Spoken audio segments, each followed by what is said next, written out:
Feel Great protocol.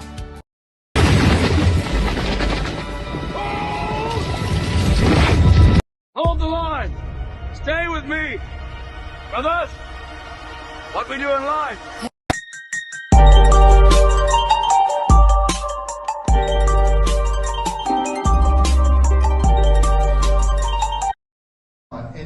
Integrated Oil U.S.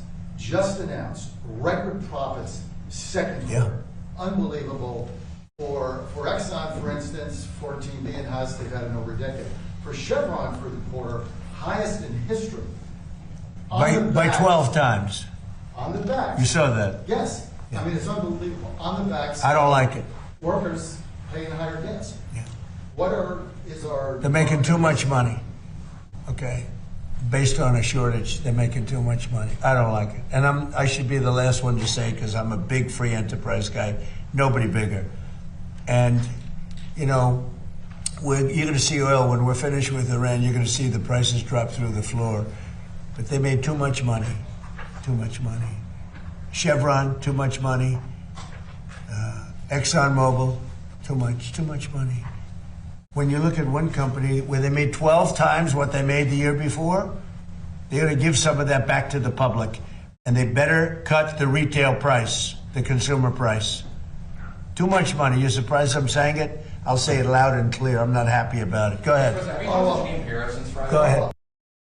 Boom. Go ahead. How is it going out there, my fellow world patriots? It is indeed Monday, August 3rd, 2026, and I am as amazed as maybe some of you guys are out there that it's already August. I'm just, time is a-flying, I guess, when you're having a blast over here, but talking a little bit about oil prices, which is a concern for a lot of folks out there worrying about the midterm elections and things like that going forward, which we will get into. I know Mac has pulled some information on that to go along with this as well. But speaking of Mr. Mac, how's it going, brother? What's your comfort level? How's everything? I think I already know the answer to all of those, but just being kind. And how's it going, my man?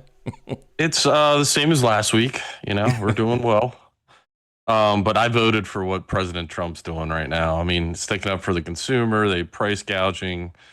He's going right after everybody in the oil business because it is corrupt. So I can't believe they made 12 times as much. I mean, the numbers that I sent, you want to pull that up real quick? It's that one screenshot.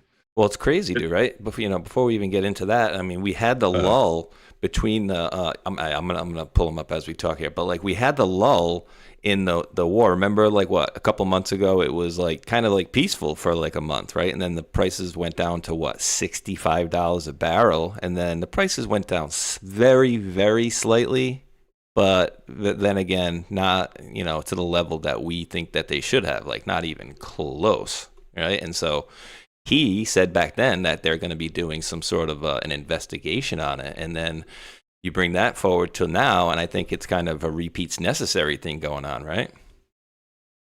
Yeah. Essentially, there's the whole oil game, I think, is multi-layered. You know, you've got OPEC, and then you have the actual oil producers here, like ExxonMobil and Chevron.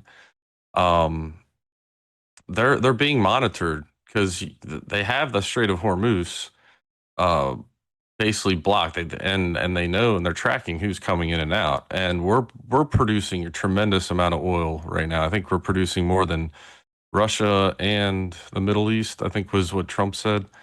So that's a lot of oil, and they must be they must have a really good eye with AI and everything on the numbers and the projections of what prices should be. You do have one aspect of like the stock market where they're betting on the futures of gas and oil. I think it's mainly oil barrels, but how they're able to keep the flow of oil while this little operation, as President Trump calls it, in Iran, they're saying, hey, the prices should be way lower and they shouldn't be making so much profit. So they've caught them and they're investigating it. So let's read to see what I ask it a couple questions and see what AI puts back to us, which is pretty incredible. Yeah. President Trump's assertion that ExxonMobil and Chevron are, quote, making too much money is factually grounded in their record-breaking Q2 2026 profits, which were driven by oil price spikes from the Iran war he launched in February of 26. ExxonMobil reported $14.5 billion in profits. Let me say that again. $14.5 billion with a B in profits, more than double the prior year, while Chevron posted $12.1 billion, over 5 times the prior year, leading President Trump to demand lower consumer prices and a Department of Justice probe into alleged price gouging. I wouldn't say it's alleged at this point, dude. It is just beyond ridiculous. Yeah, I mean, it's an easy fraction of like the volume of oil they're putting out comparatively to the price and the profits. It's crazy. Take the price per gallon and how much they're making and then the profits they're making off of it. There's a discrepancy there. So the supply is not meeting the demand and vice versa. So I think, like you said, they're screwed. So that's a good thing. Yes, it's definitely looking that way. Let's see. Go ahead. Go ahead. Sorry. I was just going to say they could give every American $41 with the money they made last year at 350 million people, if that's accurate or whatever. But dude, like the fact that the prices didn't really seem to change at all when it was like close to half, right? I mean, oil prices, the barrel was up to like what, 120, and we were down to like 63, 65. So, logic would dictate that, hey, at least maybe the price should go down at least $1 or $2, but maybe over here it went down 40, 50 cents. Very, very minimal. And then also with those profits that they made, they could reinvest into betting on oil or whatever they do. But yeah. I also wanted to point out the England connection, because I think Promethean Action's been all over that, and we have too. But, they had a control of this area for a long, long time. Well, BP just is selling their rights to the North Sea this past week. They just put it on the market, which I found very interesting, given that, with all this oil profitability going on, maybe they're thinking they've already mined enough that there's none left. I was kind of thrown off by it. And I was wondering maybe we could uncover something here. Maybe you had an opinion on it. Yeah, no, I'll read some of this, and I read a little bit of it earlier too, and maybe it might not have been this one. It may have been the Washington Post one we will probably get into, that was talking about like saying, well, yeah, we believe that there's still, untapped areas to hit. And I'm like, this is just weird, dude, because like what are the connections that we've been talking about and have broadly, and as you mentioned, Promethean Action as well. Well, BP has been in Iran since, what was it, 1907, 1908, something like that, like really long time ago.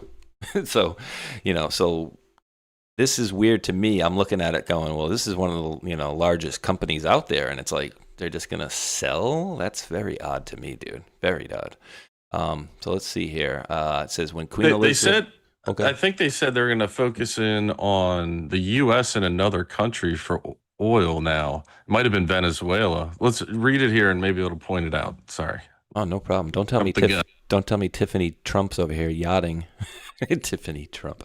Okay. When Queen Elizabeth II stepped into BP's spotlessly clean new control room at Dice near Aberdeen on November 3rd, 75, she declared the day one of outstanding significance in the history of the United Kingdom, pressing a gold-plated button in front of her host of dignitaries, including Labour Prime Minister Harold Wilson. Her Majesty duly switched on Britain's North Sea oil bonanza.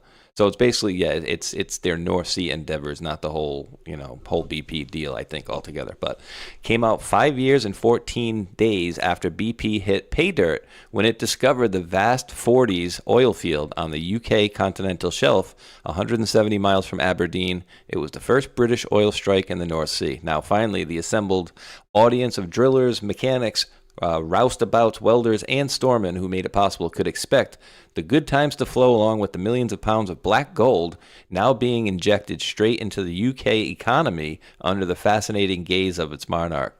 Members of Wilson's cabinet and delegation of oil tycoons were also on hand would have been rubbing their hands at the glut of money that was about to be gushing from the subsea Klondike. The 40s rapidly came to symbolize Britain's North Sea oil boom. Within 3 years, the field was pumping 500,000 barrels per day to BP's refinery at Grangemouth near Falkirk.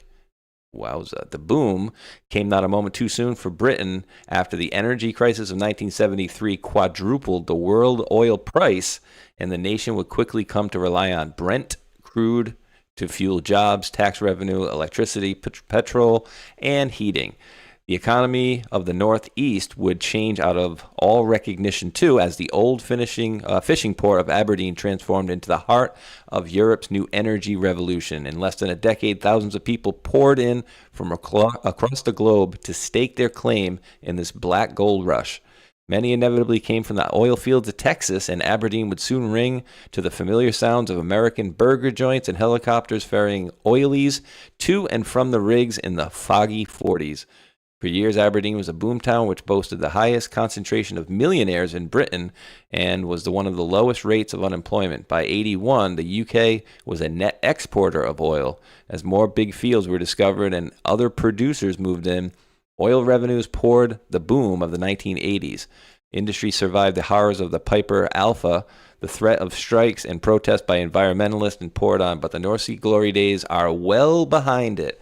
Westminster's growing obsession with net zero environmental policies and the present Labour government refusal to allow new drilling into the North Sea have dealt a body blow to a city already reeling from a 2014 slump in the oil price. I gotta say, dude, a lot of stuff went on in 2014 too. That was a very key year. Many of the high-class hotels, bars, restaurants, which sprang up to empty the wallets of the burgeoning class of high-paid offshore workers during their 2 weeks, are gone. Property prices have sunk to 2007 levels. Top-name stores, John Lewis, all these have closed, and the main shopping thoroughfare is flooded with vape and charity shops. Beggars and jobless teenagers are a routine sight hanging out about the city center while struggling families queue for handouts at fast food banks. So it looks like they tapped this area, and it's basically done. It said BP announced yesterday. All good. The main thing it looks like is that their legislation will let them drill in the other areas right now. I think it said it a little bit above there, didn't it? I'm sorry, what was it? That their own legislation's preventing them from drilling, so they just are forced to sell. Yeah, DEI type stuff and environmental. We got to keep it green, buddy. We got to keep it green. They've made their money now, getting away when there's not much left. So, yeah, it sounds like they're still doing the whole environmental deal over there, and so that's going to be killing their prospects of getting more oil and more prosperity over there. It sounds like, like after a gold town had died out or an oil town is all tapped, that's kind of what they're dealing with next. But we got a little bit different of a situation. Let me do this one, and then I'll go into the Department of Energy one that you dropped for us as well. Because you had also dropped this and pretty much every link that we have tonight. But President Trump came out a couple days ago and says, President Trump unleashes oil production on the West Coast with the Defense Production Act. Signed an executive order enabling the Department of Energy to use the Defense Production Act to restart the Sable pipeline. The Secretary of Energy will issue an order today that results in immediate production of 50,000 barrels of oil per day, increasing offshore oil production in California by 550%. The pipeline will unleash 20 million barrels of oil equivalent per year to meet urgent Department of War needs to supply 50 military installations on the West Coast. And then it says, which is funny because we got to go in the California area, right? This order preempts radical California climate laws, ending California's coordinated regulatory attacks on American energy dominance. So that's definitely good, dude. So he's kind of going back to what, drill baby drill type of situation going on? Oh, yeah. They're just replacing the corruption. And our politicians have completely hamstrung us. This is the infiltration part. They gave the business to other places in the world, and they used environment as the cover. So This is interesting. And dude, I don't actually know how this works, to be honest with you. So like, it's notorious that in the summertime gas prices will surge because of the travel, they say. You know what I mean? Most of the things that we come to learn on the fake news media are fake.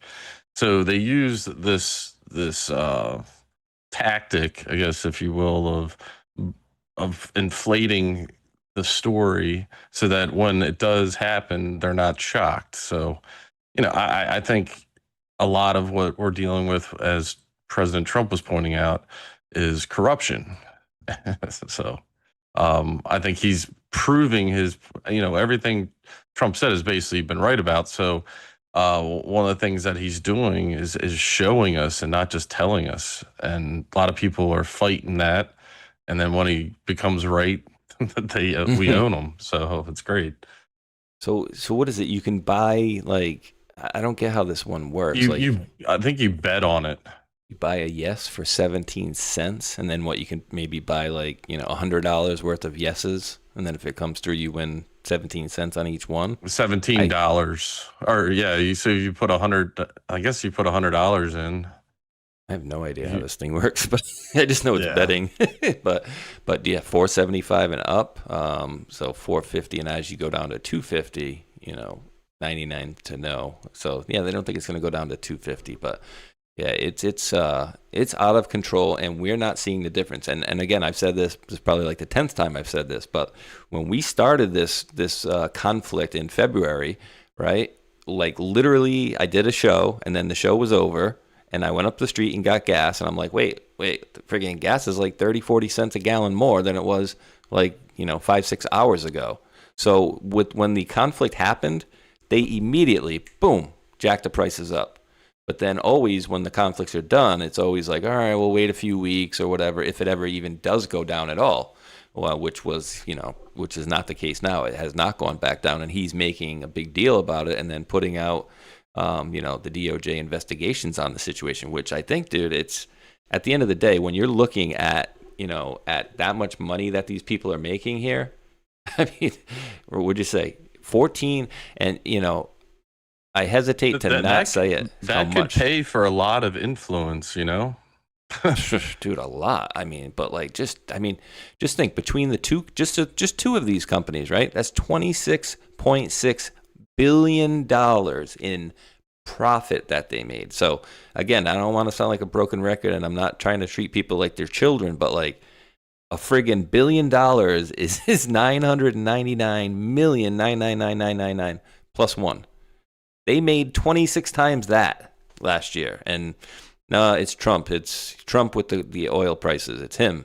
It's like, oh God, dude, it's beyond ridiculous. And to your point, meanwhile, people can't afford homes to buy, so yeah. Oh, the discrepancy here, and if people haven't realized this yet, it's a corporately ran world. It seems like so the corporations seem to dictate who wins and who loses until Trump, obviously, and we're fixing that.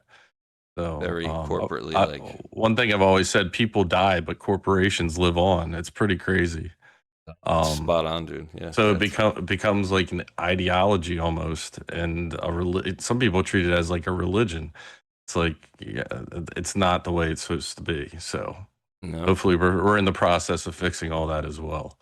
Now I don't know if anybody can vouch for this or not, but I was telling folks that I went to the ex-in-law's birthday party. He had his 70th the other day, so I can't vouch, and maybe you guys can or can say yes or no on this stuff, but it talks about prices and what they were back then. So I don't know if this was accurate or they just had something printed up and plopped it on, but it says a new house back then was $11,700.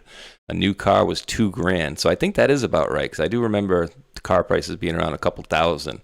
Dude, a gallon of gas, 23 cents. Gallon of milk, sounds about 94 right. cents. What the? 18 cents for a loaf of bread. Right? I think 7-Eleven bazooka gum, like one piece, was like 5 cents when I was growing up. Yeah, remember the penny candy? We had a penny candy, Candy Mountain up the road from where I lived. You can get, any piece of candy, and there was 1 penny. But that was only the Oh, wow. 80s too. So I'm not, I'm not talking like 50s and 60s type of stuff. But yeah, it was a little while ago. A little while ago. All right. Let me But the make sure. price of a car and a house is Yeah, significantly less. it's We're bananas. talking over 10 times less. So, Popular boy names: Michael, Mary huh. for girls, James, Deborah, Michael James. All right. Let me just make sure I got my stuff queued up Ankle here. biter was a I know. top 50 slang. Get bent. Get bent, you ankle biter. You shiner. What do you want, a shiner? I'll wallop you. Go ape. Get excited. Split. Hey, let's split this joint. Get bent, you ankle biter. Dude, they were saying ankle biters. Was that back in the day Oh, when they're like, she? here, you see? Here, get out of here, you little Big ankle Tracy biter. times. Oh, okay. My bad, dude. They were talking ankle biters as a little kid. A little different nowadays. A little different nomenclature there. Okay. Let's see. We got that one. This one you found I thought was pretty interesting. So we'll go into the Washington Times. If it shows me a thing where I got to sign up, I did take screenshots of the story itself. But U.S. Department of Energy is coming out and saying yesterday, 2 days ago, welcome to the golden age of American nuclear energy. Must read the American nuclear energy golden age. President Trump issued 4 executive orders that broke with the status quo. He set aggressive goals and tight deadlines a year ago. Even many nuclear optimists would have dismissed that pace as unrealistic. Today, it's a reality. So, dude, he is absolutely cooking right along, dude. Everything we've been tracking, spot on. The whole thing is an unbelievable project. What they're accomplishing with Starlink and the satellites and the new communication, internet, AI, quantum. I mean, it's all in the background, but you get little hints along the way. So this, since I've been paying attention in probably 2020, they've been working on this, and just shooting up those satellites, Starlink. I think what are they, over 10,000 now? But so I'm not sure, to be honest with you, but he says they're going to be offering essentially, what they're calling from space cell phone signal coming forward. I don't even know how much one of those costs. And then we've talked about it. After that would be energy. So they've already put out several articles about beaming energy from satellites down to Earth and converting that. So that would help out a ton because the sun never goes out, right? And if you have satellites that cover the entire world, then on that part of the world, you could probably utilize that. And I'm sure they can extract a lot of energy every day. And if the sun does go out, then we have bigger problems to worry about at that point. Yeah, and I'm sure the cold fusion stuff is going to be around for a while, and that's going to have use in different applications. So I'm really excited to see where Trump takes the energy sector, because a lot of it, like we've been talking about, it's been hidden from us, and fusion is a huge step in the right direction. Hell yeah, it is. Let me just thank, and I'm going to try to keep these as current as I can. Thank you, Mr. MacGyver over on YouTube, who sent a $2 super chat and bid us a good evening, Patriots. So good evening to you there, Mr. MacGyver. That was always a fun show for me too, MacGyver, fixing things with a paper clip and a pack of gum. But so here's the thing that they had linked in over there for that Department of Energy. It says, must read here. It says artificial intelligence data centers are central to today's technological process. As companies and governments turn to AI for solutions in healthcare, science, and engineering, data centers are expanding rapidly. This growth has raised questions about environmental impacts, particularly water consumption and energy demand. It's important to separate fact from fiction and highlight the positive contributions AI data centers make to communities, society, and the American people. One of the most common misconceptions is that AI data centers use enormous amounts of water. Yes, that's what we've been talking about for a while. And I think that they've been changing their methodology a little bit, right? Yeah, we've been showing that they've updated the technology, and it's not what they're about to say. So I'll let you continue to read. In reality, many modern facilities rely on closed loop cooling systems, which is something I said like a year ago. I'm like, why do we need to keep dumping water out? Why don't they just put it back through? Because it doesn't need to be like clean, does it? And I think it does though, but anyway, which continuously uses and releases water. Closed loop systems recirculate the same water through sealed pipes and heat exchangers.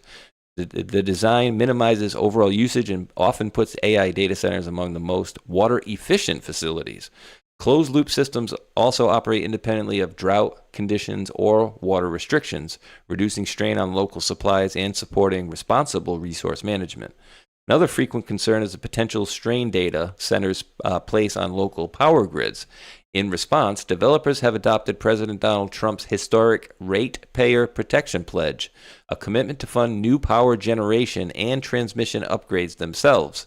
This ensures that electrical infrastructure improvements do not fall on local residents or businesses, as we saw in the early times out a couple of years ago. We've seen people's electric things getting absolutely skyrocketing.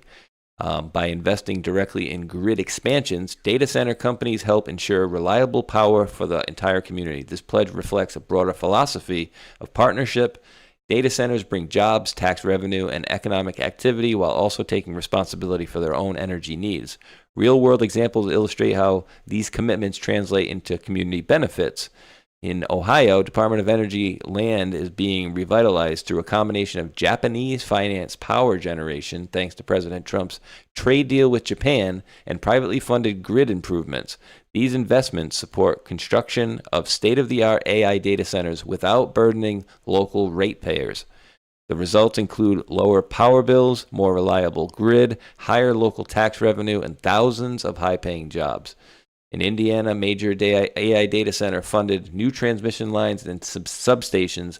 These upgrades enhanced grid resilience and lowered electricity costs for nearby communities by improving efficiency and reducing outage risk. In Georgia, developers paid for expansions to local power generation. Privately funded upgrades boosted grid capacity and reliability, making electricity more affordable for residents.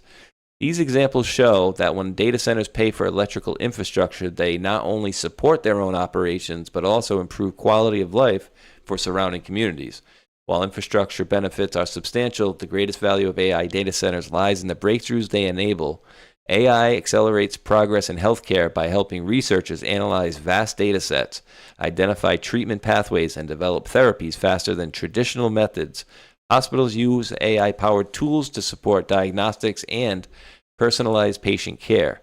It also transforms scientific and engineering fields by enabling researchers to model complex systems, simulate experiments, and address challenges in areas such as energy resilience, genomics, and advanced materials. AI data centers deliver the computational power that drives these advances, supporting innovation that improves safety, productivity, and scientific understanding. Department of Energy, we have already seen how AI can deliver real results for taxpayers by analyzing decades of data to accelerate legacy nuclear cleanup missions, saving taxpayer dollars and delivering results for communities that have supported America's nuclear security for decades.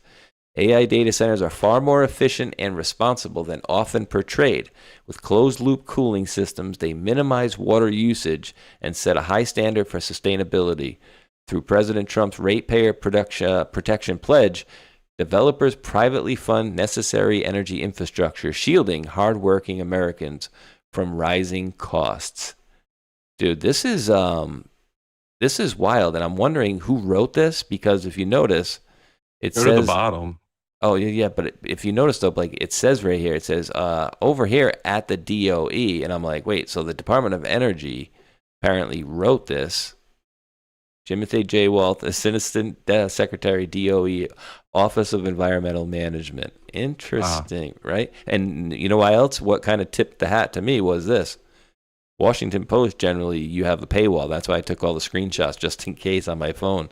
But, dude, very interesting. So they're basically talking about how what we've been told and what we've learned initially are not the regulars right now, and that they can help, I guess. Because remember early on, people were saying like, oh, look at my my electric bill is now like $10,000. And we saw some people's that were out of control. So I don't know if that was, ever fixed or whatever, but apparently it's going to be a lot cheaper for these folks in this area. And that was always my issue, is don't be sucking up all the water and don't be sucking up all the power and then making it more expensive for everybody else out there.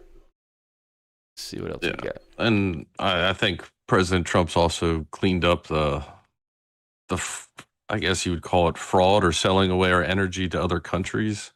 So that was going on. So a lot of the we're running out of energy kind of thing was self-induced by our corrupt individuals in the government. And President Trump has shown that, we have plenty of resources and we're self-reliant pretty much, which is even better.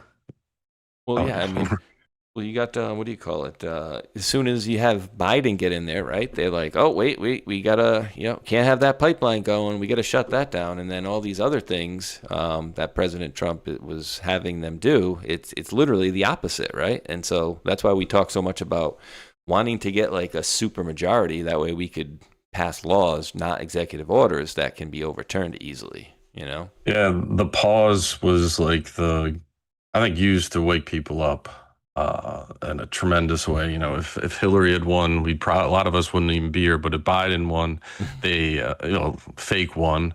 They got to show the world what communism basically is, or the communistic Democratic Party, who lie, cheat, steal about everything.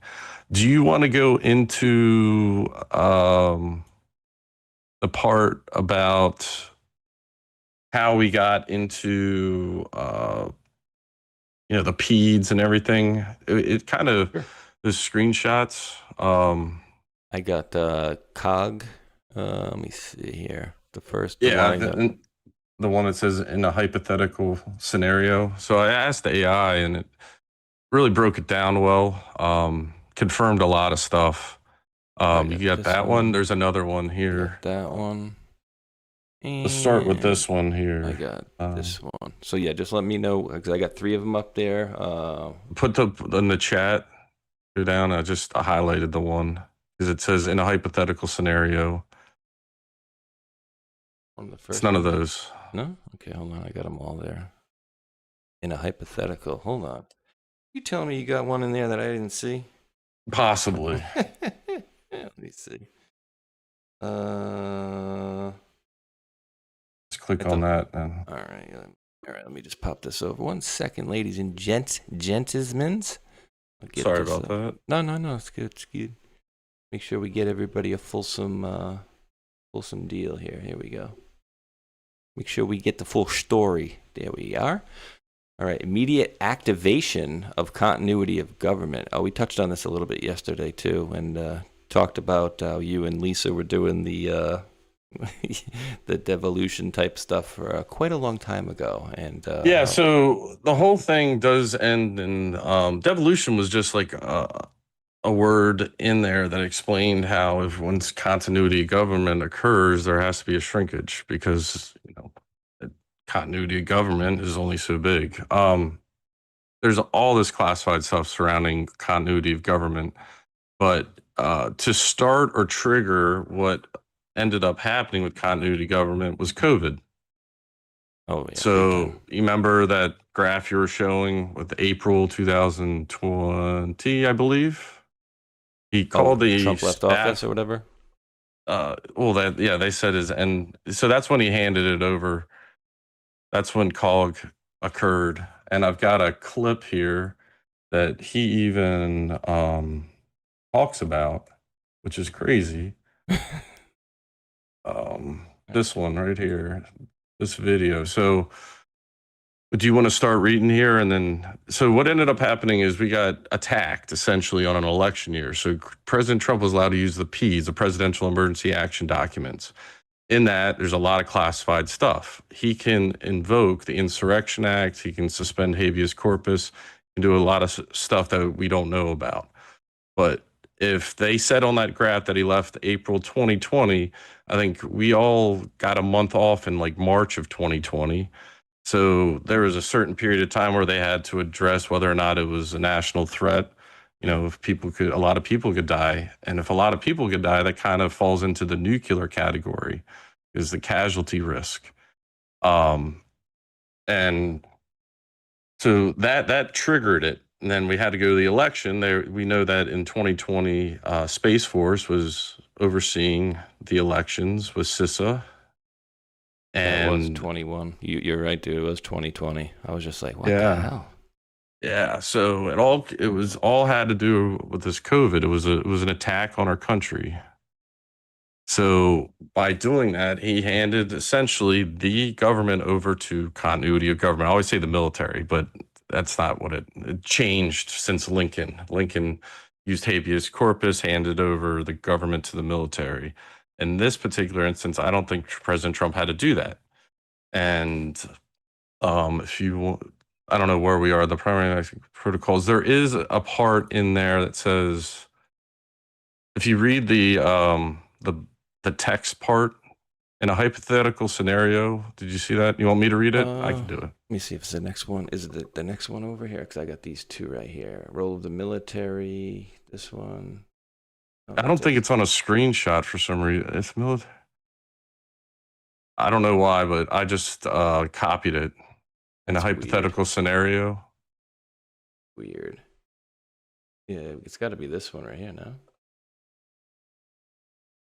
In a hypothetical scenario. Oh, we'll get to that. Yeah, on the text of the back out, go to the chat. Oh, okay. Yeah, it's this one right there. I got you. I can read this. It's the text of it. That's why I wasn't getting it. It says a hypothetical scenario where the United States government has been infiltrated to the point where civilian leadership are compromised or incapacitated during a war. The protocol to save the country relies on the continuity of government plans, or COG plans, not a transfer of power to the military. If the infiltration involves cyber compromise or enemy agents within the government, secure communications COG plans utilize hardened secure communication systems managed by the National Communication System to ensure the surviving civilian leadership can command the military and government without enemy interference. Verification. Strict verification protocols are in place to confirm the identity and loyalty of officials before they assume emergency powers, preventing infiltrators from leveraging succession laws. In summary, the protocol to save the U.S. is the rapid dispersal and reconstruction of civilian leadership via continuity of government plans, ensuring that, let me see, I don't know if this will pop up. Will this pop up if I click it on? There we go.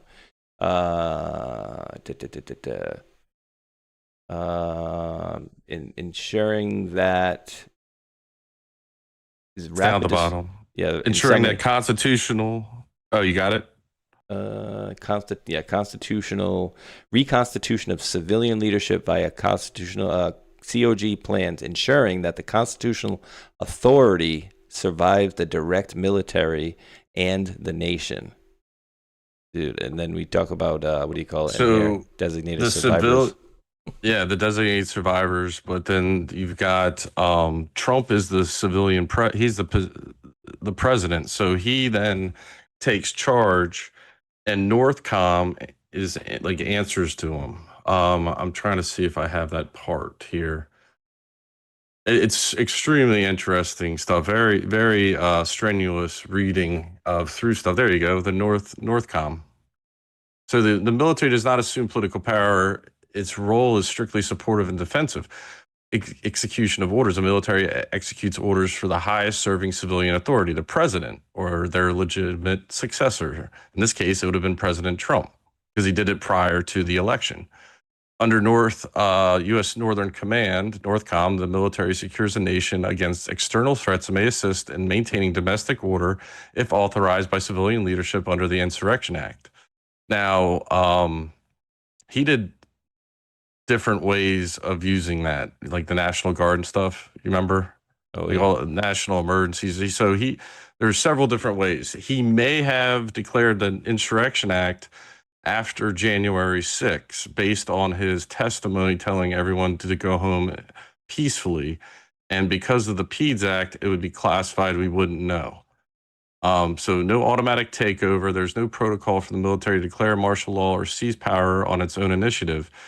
Any such action would be considered a coup and a violation of the Constitution. The posse comitatus Mutatis Act generally prohibits the military from acting as domestic law enforcement unless explicitly authorized by the president or Congress.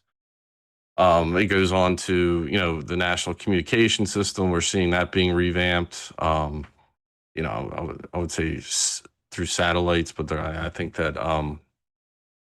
we're getting new data centers and all that stuff. So we know we've done a lot of research on the data centers, and they were overseas a lot of times. And some of these, I think Kazakhstan also and Ukraine had underground data centers that, even though it looked like they were going for, say,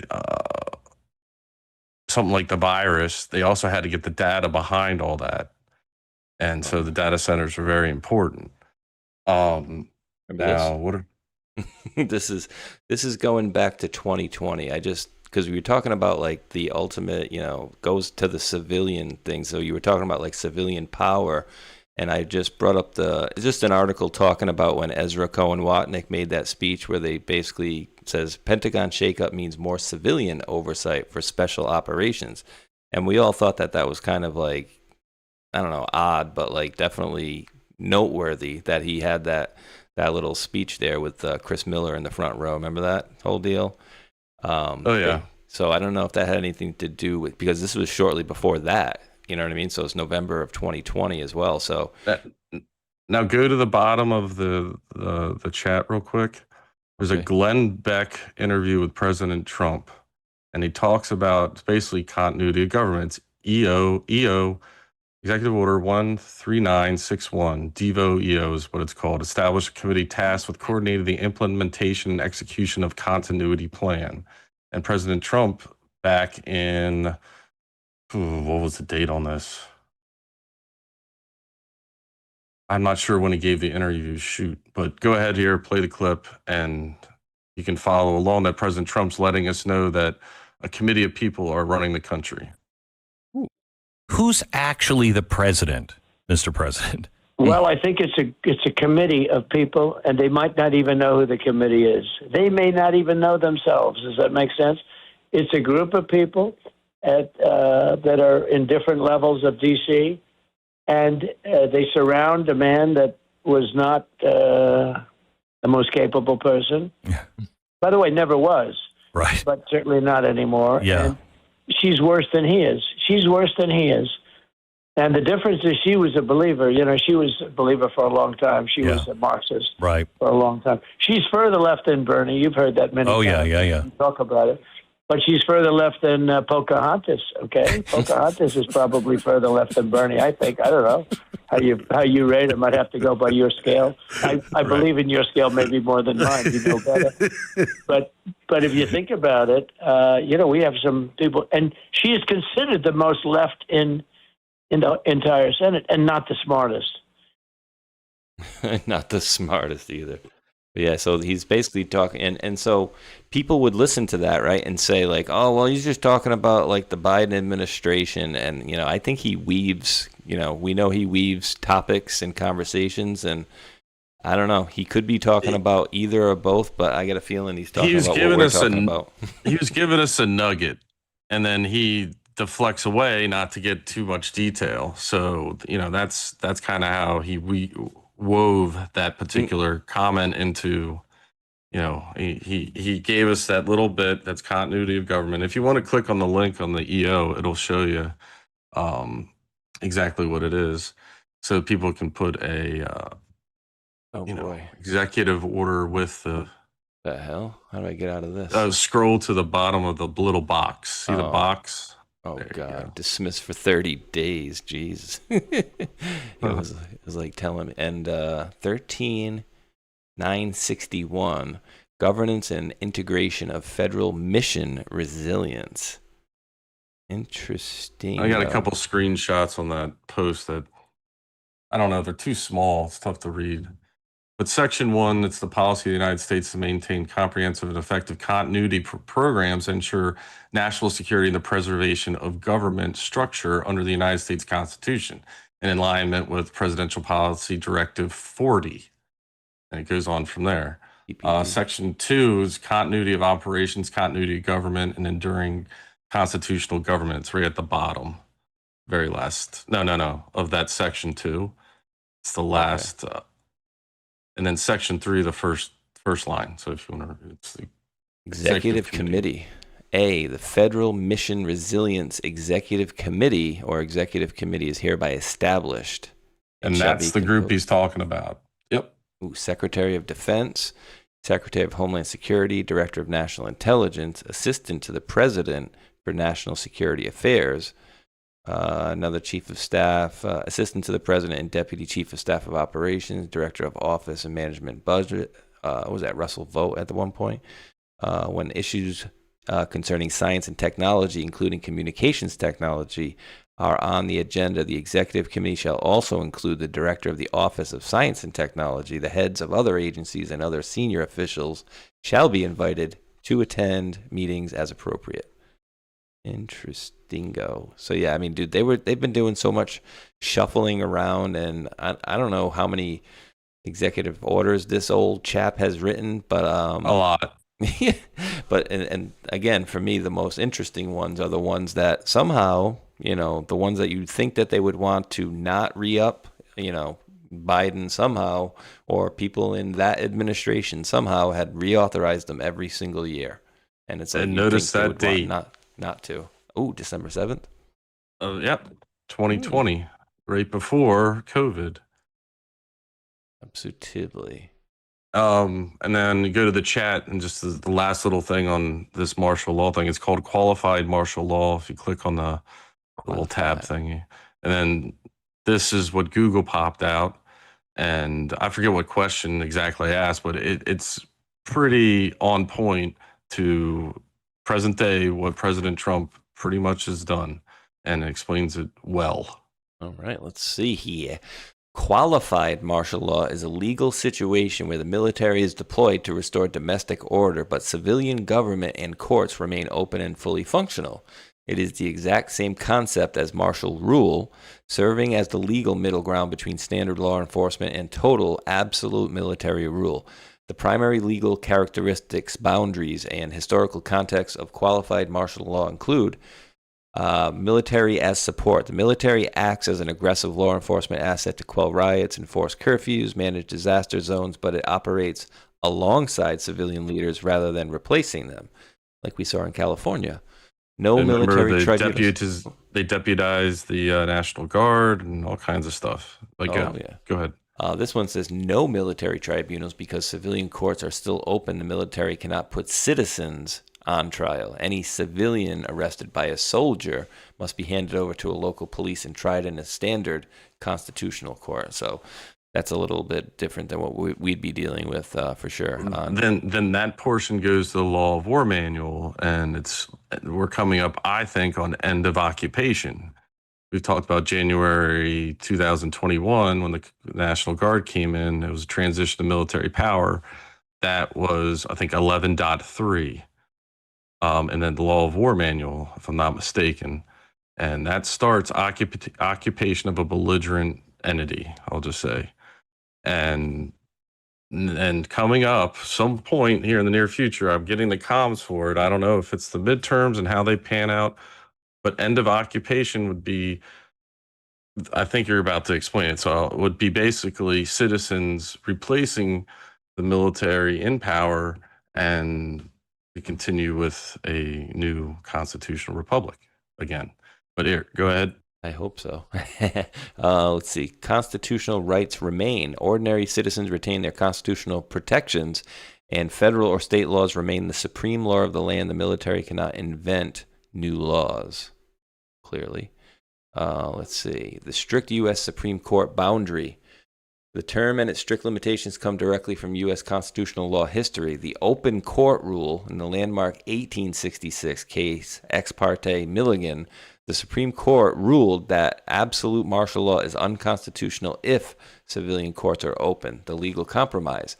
To balance public safety with the Constitution during massive crises, the legal system permits qualified martial law. This allows the military to use force to restore order, but strictly forbids them from taking over the legal system. Famous modern application of qualified martial law occurred during the 1992 Los Angeles riots.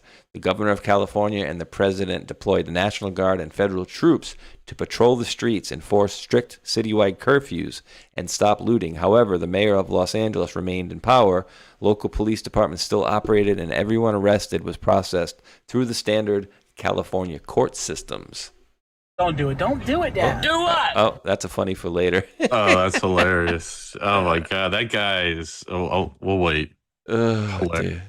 That's bad too. That's a bad one. But yeah, and I was gonna pull up an example, but go ahead, buddy. I got something. No, funny for you. Pull it up. I just hope this helps explain all the the craziness that's been going on a little bit more to understand why things had to be the way they did.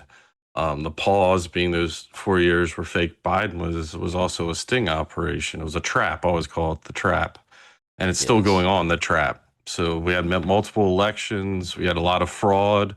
We had trafficking. We had murders. We had all everything under the sun. And I'm confident that was most of it was being tracked by Space Force. At the very least, you also have the NSA. Q clearance, I believe, is DOE, but it also applies to the NSA, National Security Agency, which records everything that crosses the internet. Though they denied it, I think it was confirmed. I think in Snowden's, it's part of Snowden's stuff. Snowden stuff.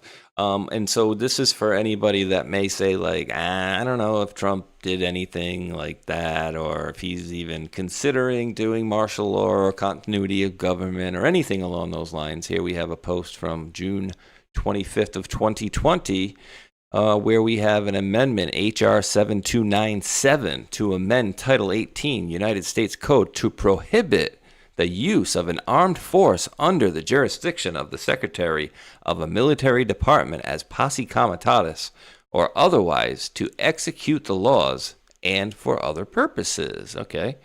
Who sponsored that one? Oh, Pencil Neck, Shifty Schiff. What a coinky dink, huh? Pass House, pass Senate, okay. It never made it, I don't think, but I'll let you read this, but you got to ask, why did he do it? How did, was he preparing for? Why bother, right? So it says worth tracking. Exactly. Here's a little bit of the report. It says the Posse Comitatus Acts 18 U.S. Code Section 1385, an original intent of which was to end the use of federal troops to police state elections in former Confederate states, proscribes the role of the Army and Air Force in executing civil laws in states. Key exceptions to the Posse Comitatus: pursuant to presidential power to quell domestic violence, federal troops are expressly exempt from prohibitions of posse comitatus, and this exemption applies equally to active duty military and federalized National Guard troops. What is Adam Schiff trying to prevent? And then my favorite Q line is, I love this is the one.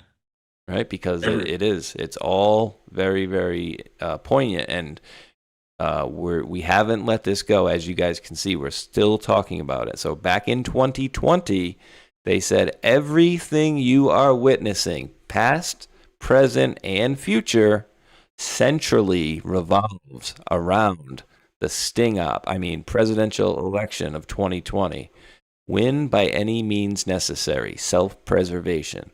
So Adam Shifty Schiff was trying to pass basically shut down, posse comitatus, essentially. And it makes one wonder, why would you want to do that if everything's legal and on the up and up? Like, what made his palm so itchy that he decided he wanted to start writing a law about this or an amendment to this? Doesn't make much sense, right? And and just as we described, one could draw a conclusion he was trying to get in the way of President Trump using his presidential powers with the PEDs and what we just explained, and possibly declaring the Insurrection Act and using continuity of government. I believe the Insurrection Act. I think we've concluded that it's more than likely, but we didn't get the real public announcement. And the only thing I can think of is the PEDs, because they're so valuable in times of war, that we wouldn't get to know. So again, the PEDs were created by Eisenhower. In the event we were in a nuclear or the possibility of a nuclear war during an election year. And since then, every president has added to that. So, Love it. and Love it's it. part of the nuclear football as well. The ball is in your court. That was so weird too, because we had a how often do they have the World Cup? Don't they have one? There was one in Canada. Every wasn't there? 4 years, I believe. Right? Or And did they so, change it to every 2? I think it's every 4. Every 4 years, I believe. yeah, so where were, let's see, I'll just do that. The last 3 World Cups. So I think it was Russia, Canada, and then the United States. Let's see, last men's, just to make sure. It says last 3 men's FIFA World Cups were held in North America 2026. Oh, that's right, Qatar 2022 and Russia 2018. So you're right, every 4 years. But then it's interesting too, right? Like when we had that interaction between President Trump and Putin back in 2018 or whatever. He was like, "Here, the ball's in your court," and I'm like, "Oh, okay," because we're going to be doing the World Cup in the United States next. Well, Yeah. we didn't. We had it in Qatar in the middle, and then big coincidence, Qatar has given President Trump Air Force One, and Qatar has funded a lot of our politicians over the years as well. So very interesting timing of it. Like, why give him the ball then like that? I don't know. Also, to go along with the ball, if remember, the ball had new technology to where it senses where it went off the player's head. So it was confirmation that you could put at least a microchip in there to store information. So we always wondered it was Putin handing over information about the Russia hoax and everything corrupt. Remember,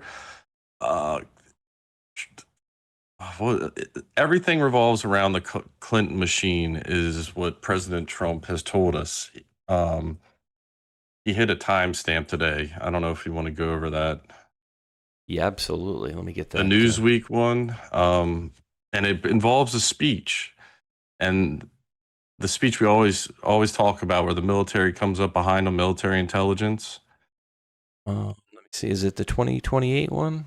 Oh, that's Cold Fusion here. Wait, which? There. I don't know if I forwarded it in. I'll put it in the chat right there. I got all sorts of images here. I know timestamp Kentucky, the White House, military intelligence. So it's getting wild out there. I'm loving this because this is 100 million% the exposure phase because we're getting it in absolute record timing. Some of these I have just the links ready to rock and roll here. So let's see this one here. The Great Awakening. Let's pop this one up. So, Newsweek, Trump was right about Venezuela. It says 6 months later, and after a national disaster no one planned for, the skeptics who predicted chaos were wrong. And 1251 at the very bottom, he posted that one out at. And 1251, listen carefully, trust the plan. And then you go into the YouTube one, and that's the Our Movement. Our movement is about replacing a failed and corrupt political establishment with a new government controlled by you, the American people. The Washington establishment and the financial and media. Dude, I think this is probably historically, it should go down as one of the best speeches of all time. I listened to it today again, and I'm like, wow, how did I miss that or that? There's just little nuances that you pick up on. You're like, that is so relevant now. And he reminds you in this whole speech what the entire thing's about. And we'll go into the Q post as well, because it's posted more than once. We'll explain that. So let's see what he has to say. Corporations that fund it exist for only one reason: to protect and enrich itself. The establishment has trillions of dollars at stake in this election. For those who control the levers of power in Washington and for the global special interest, they partner with these people that don't have your good in mind. Our campaign represents a true existential threat like they haven't seen before. This is not simply another 4-year election. This is a crossroads in the history of our civilization that will determine whether or not we, the people, reclaim control over our government. The political establishment that is trying to stop us is the same group responsible for our disastrous trade deals, massive illegal immigration, and economic and foreign policies that have bled our country dry. The political establishment has brought about the destruction of our factories and our jobs as they flee to Mexico, China, and other countries all around the world. It's a global power structure that is responsible for the economic decisions that have robbed our working class, stripped our country of its wealth, and put that money into the pockets of a handful of large corporations and political entities. This is a struggle for the survival of our nation, and this will be our last chance to save it. This election will determine whether we're a free nation or whether we have only the illusion of democracy, but are in fact controlled by a small handful of global special interests rigging the system, and our system is rigged. This is reality. You know it, they know it, I know it, and pretty much the whole world knows it. The Clinton machine is at the center of this power structure. We've seen this firsthand in the WikiLeaks documents, in which Hillary Clinton meets in secret with international banks to plot the destruction of U.S. sovereignty in order to enrich these global financial powers, her special interest friends, and her donors. Honestly, she should be locked up. The most powerful weapon deployed by the Clintons is the corporate media, the press. Let's be clear on one thing. The corporate media in our country is no longer involved in journalism. They're a political special interest, no different than any lobbyist or other financial entity with a total political agenda, and the agenda is not for you, it's for themselves. Anyone who challenges their control is deemed a sexist, a racist, a xenophobe. They will lie, and then again, they will do worse than that. They will do whatever's necessary. The Clintons are criminals, remember that. This is well documented, and the establishment that protects them has engaged in a massive cover-up of widespread criminal activity at the State Department and the Clinton Foundation in order to keep the Clintons in power. They knew they would throw every lie they could at me and my family and my loved ones. They knew they would stop at nothing to try to stop me. Nevertheless, I take all of these slings and arrows gladly for you. I take them for our movement so that we can have our country back. I knew this day would arrive. It's only a question of when. And I knew the American people would rise above it and vote for the future they deserve. The only thing that can stop this corrupt machine is you. The only force strong enough to save our country is us. The only people brave enough to vote out this corrupt establishment is you, the American people. Our great civilization has come upon a moment of reckoning. I didn't need to do this, folks, believe me. I built a great company, and I had a wonderful life. I could have enjoyed the fruits and benefit of years of successful business deals and businesses for myself and my family, instead of going through this absolute horror show of lies, deceptions, malicious attacks. Who would have thought? I'm doing it because this country has given me so much, and I feel so strongly that it's my turn to give back to the country that I love. I'm doing this for the people and for the movement, and we will take back this country for you, and we will make America great again.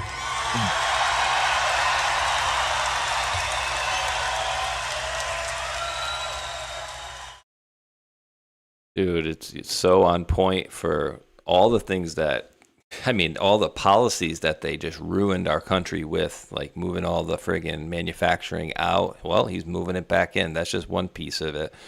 So many parts of that friggin' video are relevant now. And of course, he was going against her for the election there. But man, I love hearing. I could hear that thing over and over and over again. It's just so on point. Yeah, it's amazing speech. Definitely, I think it's my top favorite speech. I can't really think of one. So I've watched that so many times. I'm like, what did I miss? The beginning where the military come up behind them, the military intelligence, and that part was just like, like, what? I've never seen that happen before. And everyone online was questioning it, and we all started looking into it, and that became like a huge clue. Because I did a redo today. Yeah. Oh, did you really? You had to? I had to do a redo. So those same bands were also present for Lindsey Graham's funeral. So, Lindsey was well liked by President Trump, and I know we've talked poorly about him, and it sounds like he served a deeper purpose than probably we knew. Was it the Culper?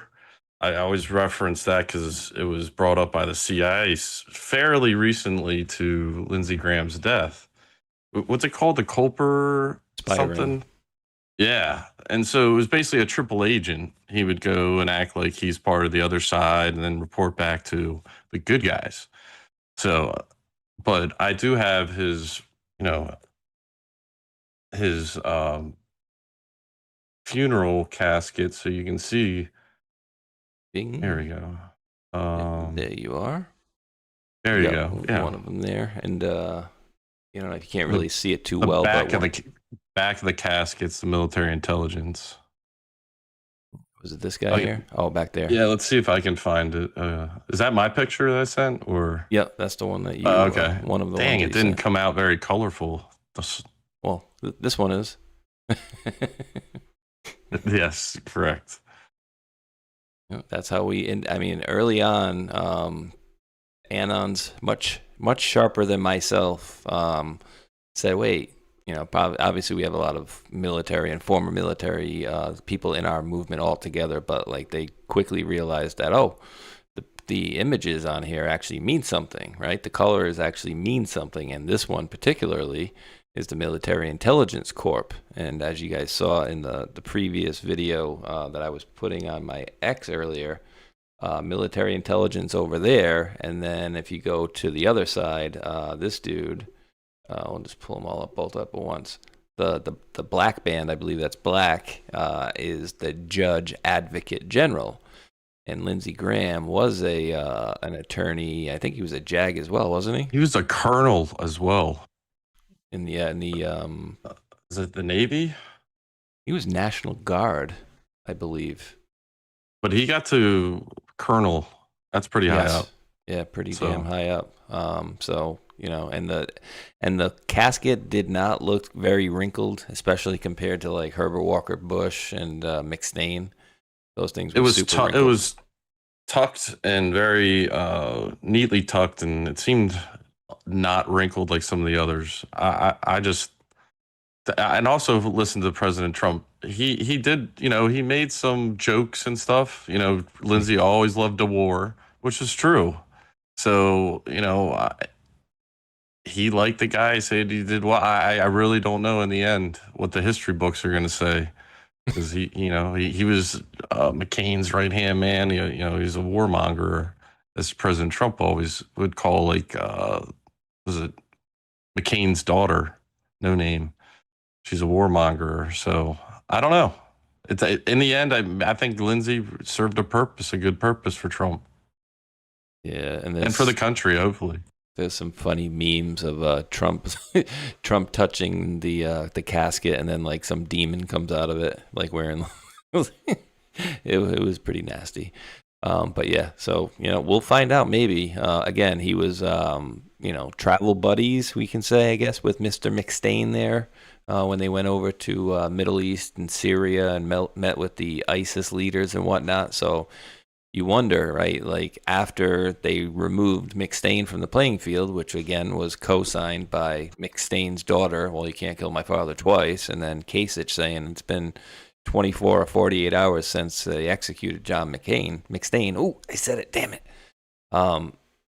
We've absolutely seen a lot of very, very weird things over these last many years. But maybe after that, dude, however they handled him, maybe that's when certain people fell in line, and maybe that's why he's one of the people that we were kind of let in on, that he was removed from the playing field. Because why him? Why only him that we kind of got this heads up on? You know what I mean? Did they have to make examples of one person so that way all the other people could watch, like, hey, this guy was resistant, he didn't want to help, and watch what happened to him? You know what I mean? I honestly don't know. You got any I thoughts don't on know that? either. I don't. Other than it had to do with military, like a military tribunal. It wouldn't be a civilian thing. It'd be treason, put to death kind of stuff. So Yeah. I wonder. Let's see. Maybe one day we'll find out. But that speech itself, the link to the YouTube video, it's mentioned 26 times. Oh yeah. And if you follow the string, it kind of paints a little bit of a picture of things, and provides a template a little bit of like what's going on, and you do a little research on your own. If you read all 26 of them, how they progress. I always like starting from the low numbers, but did you pull it up? Yeah. 26, 23. And that can kind of link things to current times and help you kind of understand stuff, because it's not all spelled out. Q posts are 80% questions, so you got to answer this stuff. Yeah, true. Socratic method. So that's the link, and that link was put into 26 different posts, huh? Wow. And again, here, what you're about to learn should not only scare you, but intensify your resolve to take back freedom. Right? Information that will become public will further demonstrate criminal and corrupt, pure evil abuse of power that the Hussein administration undertook in joint efforts with domestic and foreign dignitaries. Snowball has begun rolling. There's no stopping it now. D5, stay the course and trust the plan. Protective measures in place. Remain brave. We knew this day would come. United we stand worldwide. Where we go one, we go all. We fight conspiracy no more. And then again, this is, we hold these truths to be self-evident. You don't have to read that one. You guys remember that one. Actually, you know what? By abolishing the forms for which they are accustomed, but a long train of abuses and usurpations, pursuing invariably the same object, evinces a design to reduce them under absolute despotism. It is their right, it is their duty to throw off such government and to provide new guards for their future security. Be on your guard, stand firm in the faith, be courageous, be strong. Got to get rid of the old guard and provide some new guards, new government as well. We planned, we took control over key elements, we stand at the ready, we fight, dark to light. God bless America, God bless patriots around the world. Think for yourself, trust yourself, courage together. We knew this day would come. They're scared, losing control, hatred for America. From Antifa, violent group designed to instill fear in free speech, promote riots, promote fascism, promote racism. And Mac, I've always said too that a lot of these ones where they're questions, you can actually like replace the question mark with like an exclamation point, right? Because it's kind of a question. Well, do they? And we know the answer is yes. So yeah, they promote racism, exclamation point. They promote fascism. You know what I mean? And then the funny thing is certain times they'll say something like, who is this? And then the next question, the next line starts with a name, and it's like, oh, well, Barack Obama. It's like, oh, okay, he did that. So yeah, defend this. The truth is clearly visible. I mean, they have done a very good job of exhibiting, it's got to be close to trillions of dollars of fraud. Well, yeah, definitely their intentions. Their intentions, who's involved, how they're going to do it.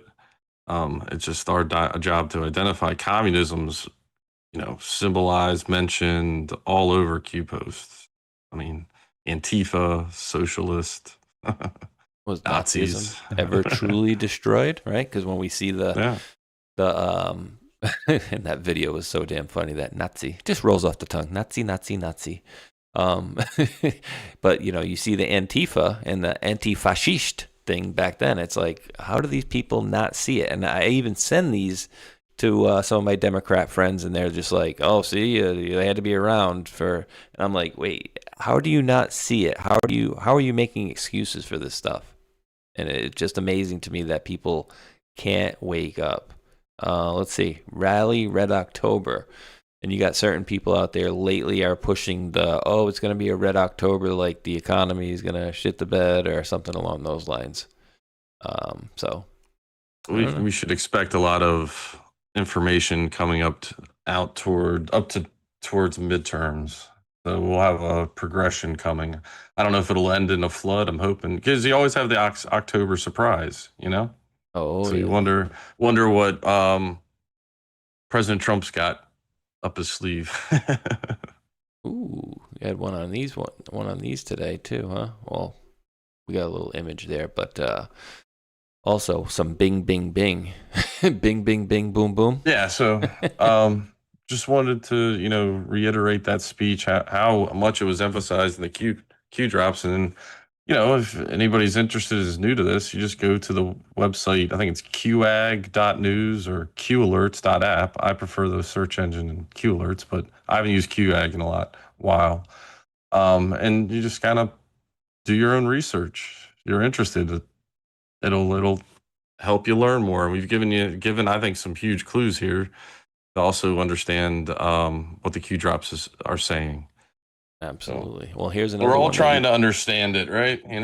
Here's another one that you popped in a little while ago. But hey, 1440, we got a boom, boom, boom, boom. A week to remember, dark to light, blackout necessary. Well, that's interesting, because you also found FBI rapid response post where I think President Mr. Kash Patel had posted out some of these the other day, but interesting Operation Blackout. FBI just took down 4 of the largest scam compounds on Earth. Results: $15.2 billion seized, thousands of trafficked workers freed, 8,000 internet terminals shut off, and says roughly 10,000 Americans already saved from losing their life savings. This is what happens when the mission is results, not headlines. So blackouts are necessary. Right? Blackouts So, are. You can read into this. This is also potential election fraud that they're getting rid of because of the internet stuff as well. You never know what the entire process is. Now, one thing I did notice is 15.2, 15 plus 2 is 17. A lot of times Cash will put up these graphics of the FBI, and they've got some clues in the numbers. It's pretty fun to chase that. But when he names it Operation Blackout, I'm just like, come on. We always thought it was blackout, like the internet we're all going to get. What if it's Operation Blackout and we're getting rid of the fraudsters? You never know. Yeah, just another way of looking at things. And that's what's also great about the Q post. You look at information differently, because I think we've kind of fallen into a pattern where we look at the same information over and over, and we fit the bill of what the definition of insanity is, because we're expecting a different result. And,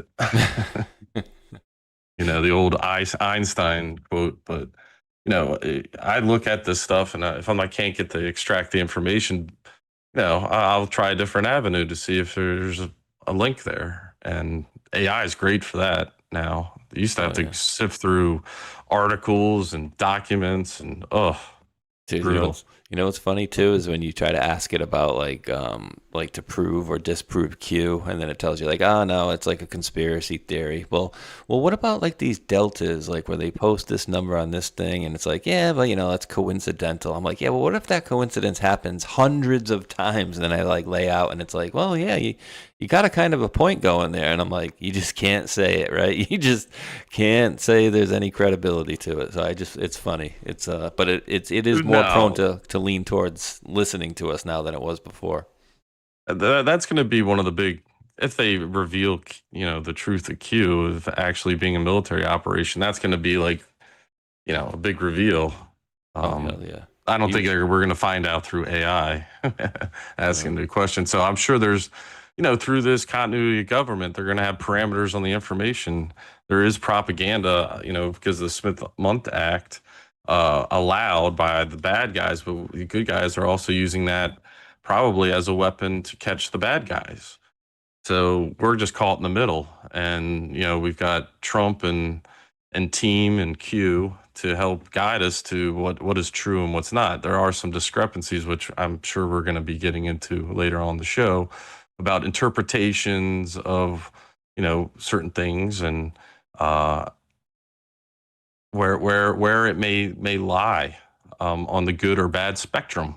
When you say space shot, because there's been a lot of questionings around different people and scenarios and so forth. So I think it's worth asking questions and bringing them to the attention of everyone so that we can kind of figure it out together. If you haven't already figured it out. Yeah, it's there's definitely a lot of weirdness going on out there. We're gonna have that talk in a couple minutos about certain folks, influencers, whatever you want to call. But yeah, if you guys have not seen any presentations from William Cooper, you absolutely need to watch his stuff. Behold a Pale Horse, a very good one as well. But especially why I like him. I like him especially on top of it is because he always had a thing for Alex Jones and calling Alex Jones out to be the fraud that he is. So I always enjoyed that. This guy was about amazing. Him. Yeah, tons of information. I recommend anybody to look up all his talks on YouTube. Lots of valid points, especially today. Right. And AIDS is really going through those populations, and it's really doing a number. Blacks, Hispanics, and homosexuals. That theory has made news. I've heard that before, and this it's been isn't a debunked theory. very clear by the public, saying, "Oh, that's ridiculous." But you're saying that that may indeed be the case. It's not ridiculous. I actually saw this in documents, and the project name was Project Naomi. MK Naomi was the name of it. It was a CIA project. The AIDS, whatever causes AIDS, whatever that turns out to be, according to those documents, was developed at Fort Detrick, Maryland, under a CIA project called MK Naomi. It was financed by $10 million for the Department of the Army's biological warfare programs. It was carried out, supervised by the CIA, carried out by scientists who work for the Special Operations Division of the Department of Defense. It's doing its job. Disease. I'll get to in some of the latest slides how this disease, which we surmised early on, started off in the male homosexual population in this country. Not that there was anything intrinsically different or wrong or what have you about homosexuality. It was very simple. It's straightforward epidemiology. You take an infectious agent and you introduce it into a population in which the spread among those individuals, if it's sexual contact spread, it's a perfect setup to spread. In any event, what we had was a concentration of cases, as you'll see here, in the New York metropolitan area, New York City and New Jersey, and in Los Angeles. Take an infectious agent and you introduce it into a population. You take an infectious agent and you introduce it into a population. You take an infectious agent and you introduce it into a population. Mac, why the hell would you want to do that? Yeah, the devil always tells us his plans. Fauci was in the Human Genome Project, I think, possibly outside of, I don't know if he was part of MK Naomi, but I know that, yeah, he had to have been a part of this for engineering. That's why he stuck around so long. But he was in deep with creating AIDS and HIV. Dude, I've heard so many different stories about the beginning of AIDS and the founding of AIDS. And remember, like, very early on, it was like, oh, well, somebody went out and had sex with a monkey in Africa. Like I think that was like the first thing that I had ever heard of that. And then it was, well, it's the gay guys. And then where did he say in here? Was it? But do we have? Oh, go ahead. Was it Cooper or was it Fauci that was talking about the areas in which they were spread out? Because it was like New York City, San Francisco. I think there was a place in Africa or something like that. Because another reason I heard that AIDS came out was because of, and this is just going off of memory here, off of a vaccine, like an experimental vaccine for something else.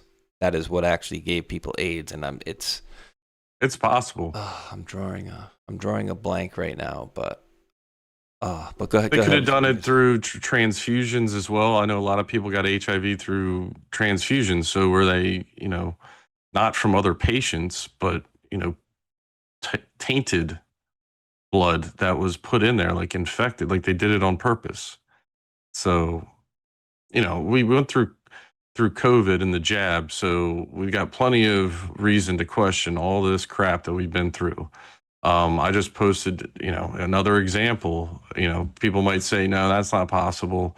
Well, it is. And we have another example that RFK Jr. just pointed out earlier. I think it was on Sunday. Do you have that clip? I'll put it in the bottom of the chat. Got it at the bottom? Yeah, let's just do that then. Yeah. Be a lot quicker. Lyme disease that almost certainly came from these experiments that is now devastating our country. RSV that came from a laboratory, which is now the biggest killer of children in our country. And of course, the COVID-19 pandemic, which was a trauma for the whole globe. And all of those have been linked credibly to gain-of-function research. So it's something that with enormous cost and no proven benefits. Oh, wow. And people in the chat are catching up to me, and I had Googled it as we went. The first one told me oral polio, and I'm like, nah, it doesn't feel right. And then I looked it up, and I said, yeah, that was it. Hepatitis. And then I see people in the chat, Lisa, Lesa, on YouTube is saying it was hepatitis vaccine. Q Essence says CDC is a cesspool of corruption. Yeah. You know what's crazy? People have even said maybe the Spanish flu was, another, instance of biowarfare, bubonic plague, I believe. What was it? The Spanish flu that killed all the Native Americans in America? I believe so. Yeah. So, there's stories of this, and I don't think it's and actual facts, proof that happened in the past. So it's been going on for a long time. Unreal. Came from a bat, my ass. Fort Detrick is where it came from.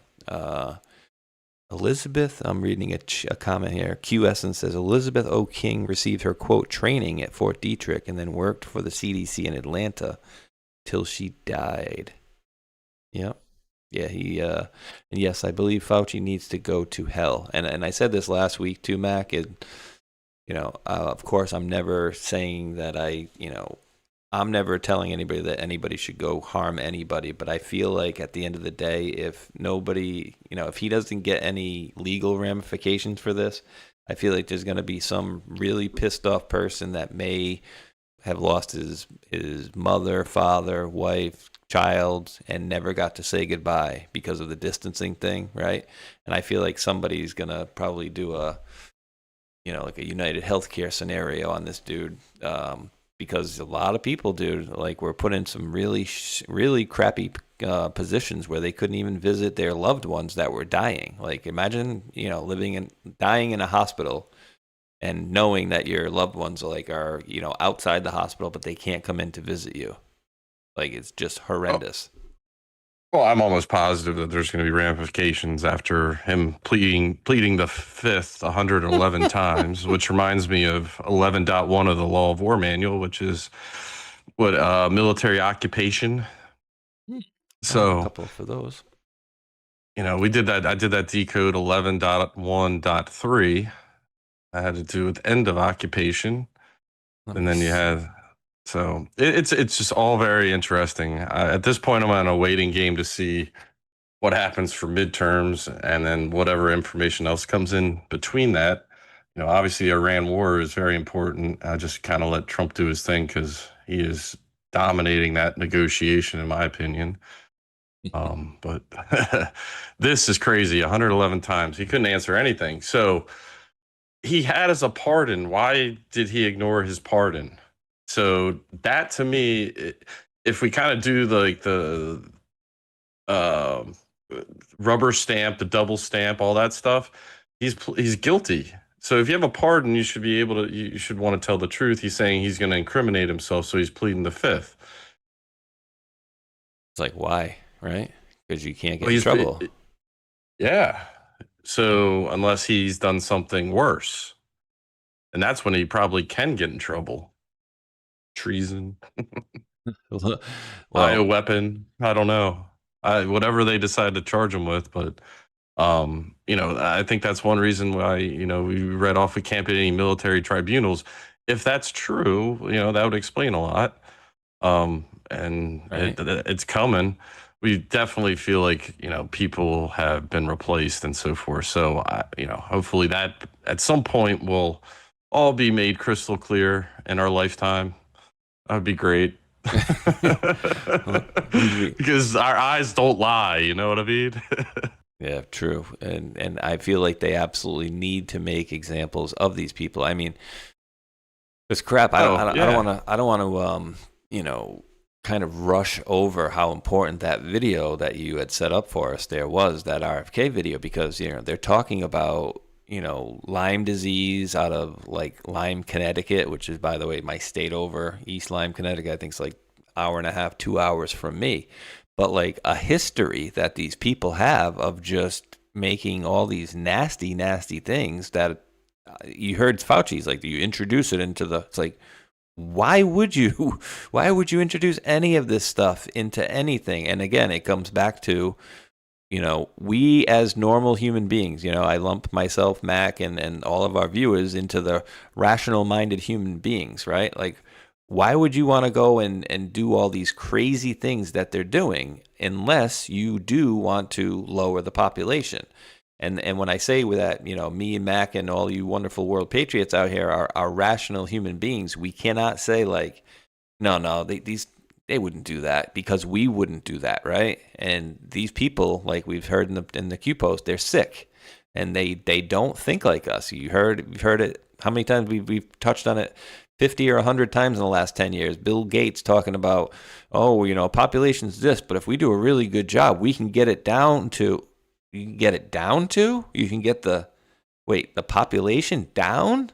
Like, it's like down 10%, I think, wasn't it? Something like that. It's like, wait, you want to go the other way? You read my mind. I was going to bring that up because wasn't he approved for Q clearance apparently during this time frame? He sure was. I mean, yeah, other than to suppress information to show that he's also behind this, why would he need a Q clearance, you think? Doesn't make sense, right? Department of Energy. He's got, what else would he need it for?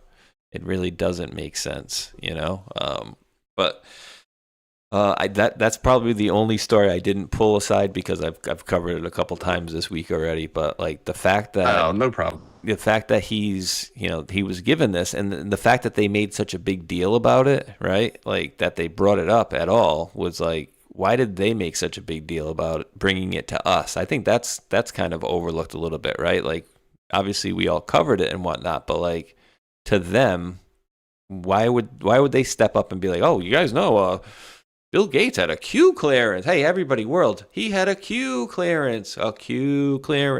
It's like, it didn't seem like, it didn't seem normal. Just like a lot of things don't seem normal that we've dealt with over these last many years. Doesn't seem normal at all, bro. Nope.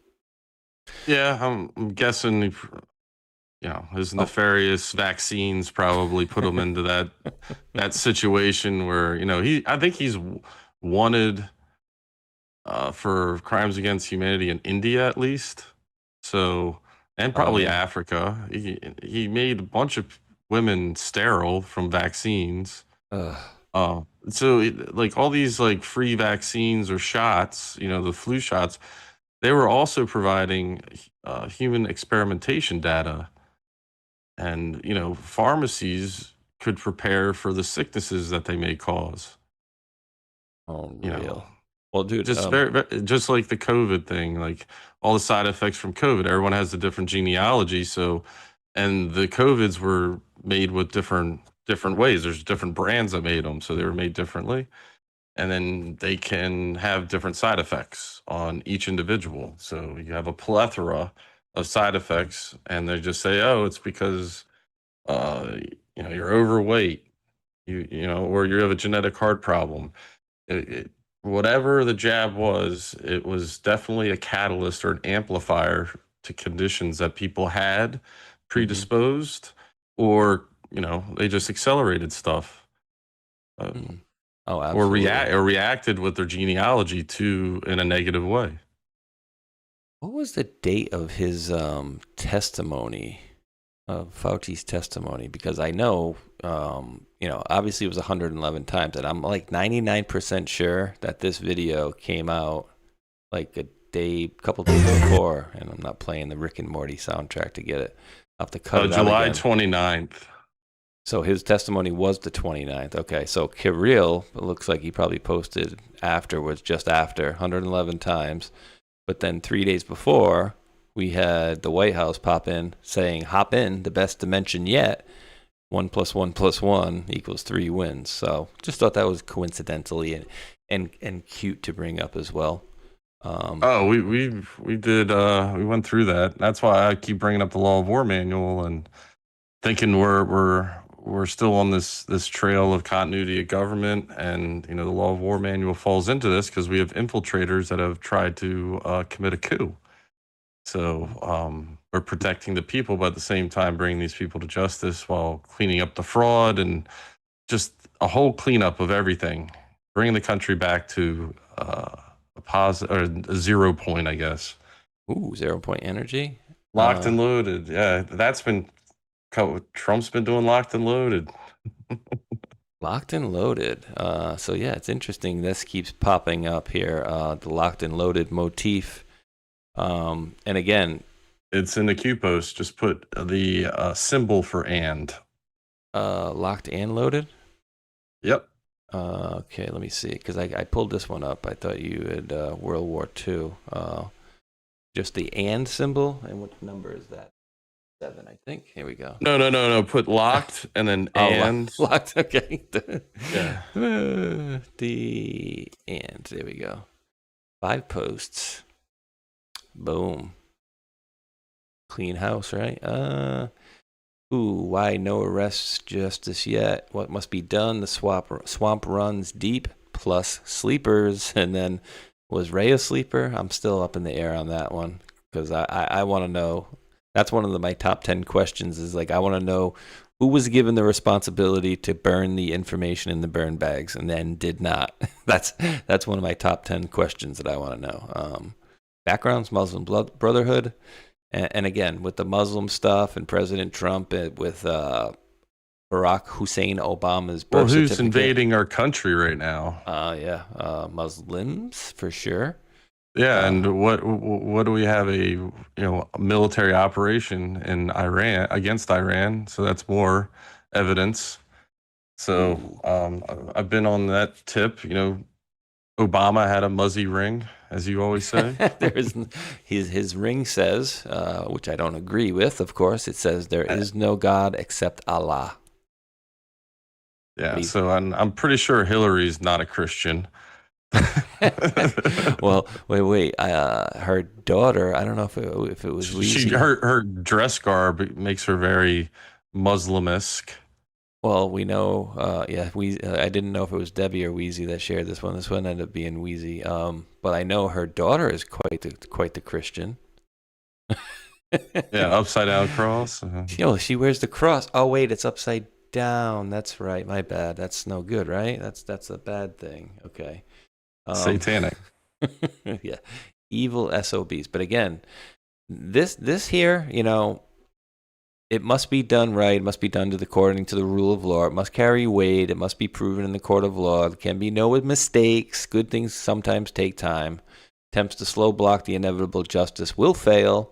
These election interference, Clinton, Hussein, illegal FISA, election interference 2018, Mueller, election interference 2020, impeachment, projection. These people are sick. We the people are the cure. Forced and fired. And how many of these are cooperating, too, from the FBI and DOJ? There was a bunch. Yeah. He had 5 or 6 that I can remember. Speaking of which, our government has shrunk tremendously. Continuity of government, having to do with the devolution thing. Yes. And then we just had Pulte got rid of, I think, like 60% of the DNI. Oh yeah. We had the senior executive services cleaning that house out. So we've been informed, I think, publicly a lot of the FBI and the CIA stuff, but all that stuff seems to have been changed, fired and replaced. Fifth round. They did. And this is worth, I'll pop this one up. This is worth showing because this is going back to, let me see, the 28th. So this one's going back to the 28th here. But again, remember when Tulsi was in there and she did a previous round of firings, she had gotten rid of 30% at that time, right? And so it's not here. It's not like 30% now. It's 30% reduction from weeks ago. He said, good news, in addition to the historic declassifications, transparency by the president, we are this morning executing a 5th and near final round of terminations, an approximately 30% staff reduction from weeks ago. The intelligence community must protect the American people, not the political whims of the bloated and corrupt elite class. Yeah. Keep it going. Yeah, Julie Donuts, right? Keep it going. And thank you. Absolutely. Steve Ferguson, that's what we voted for. Abso-freaking-lutely. Get rid of them.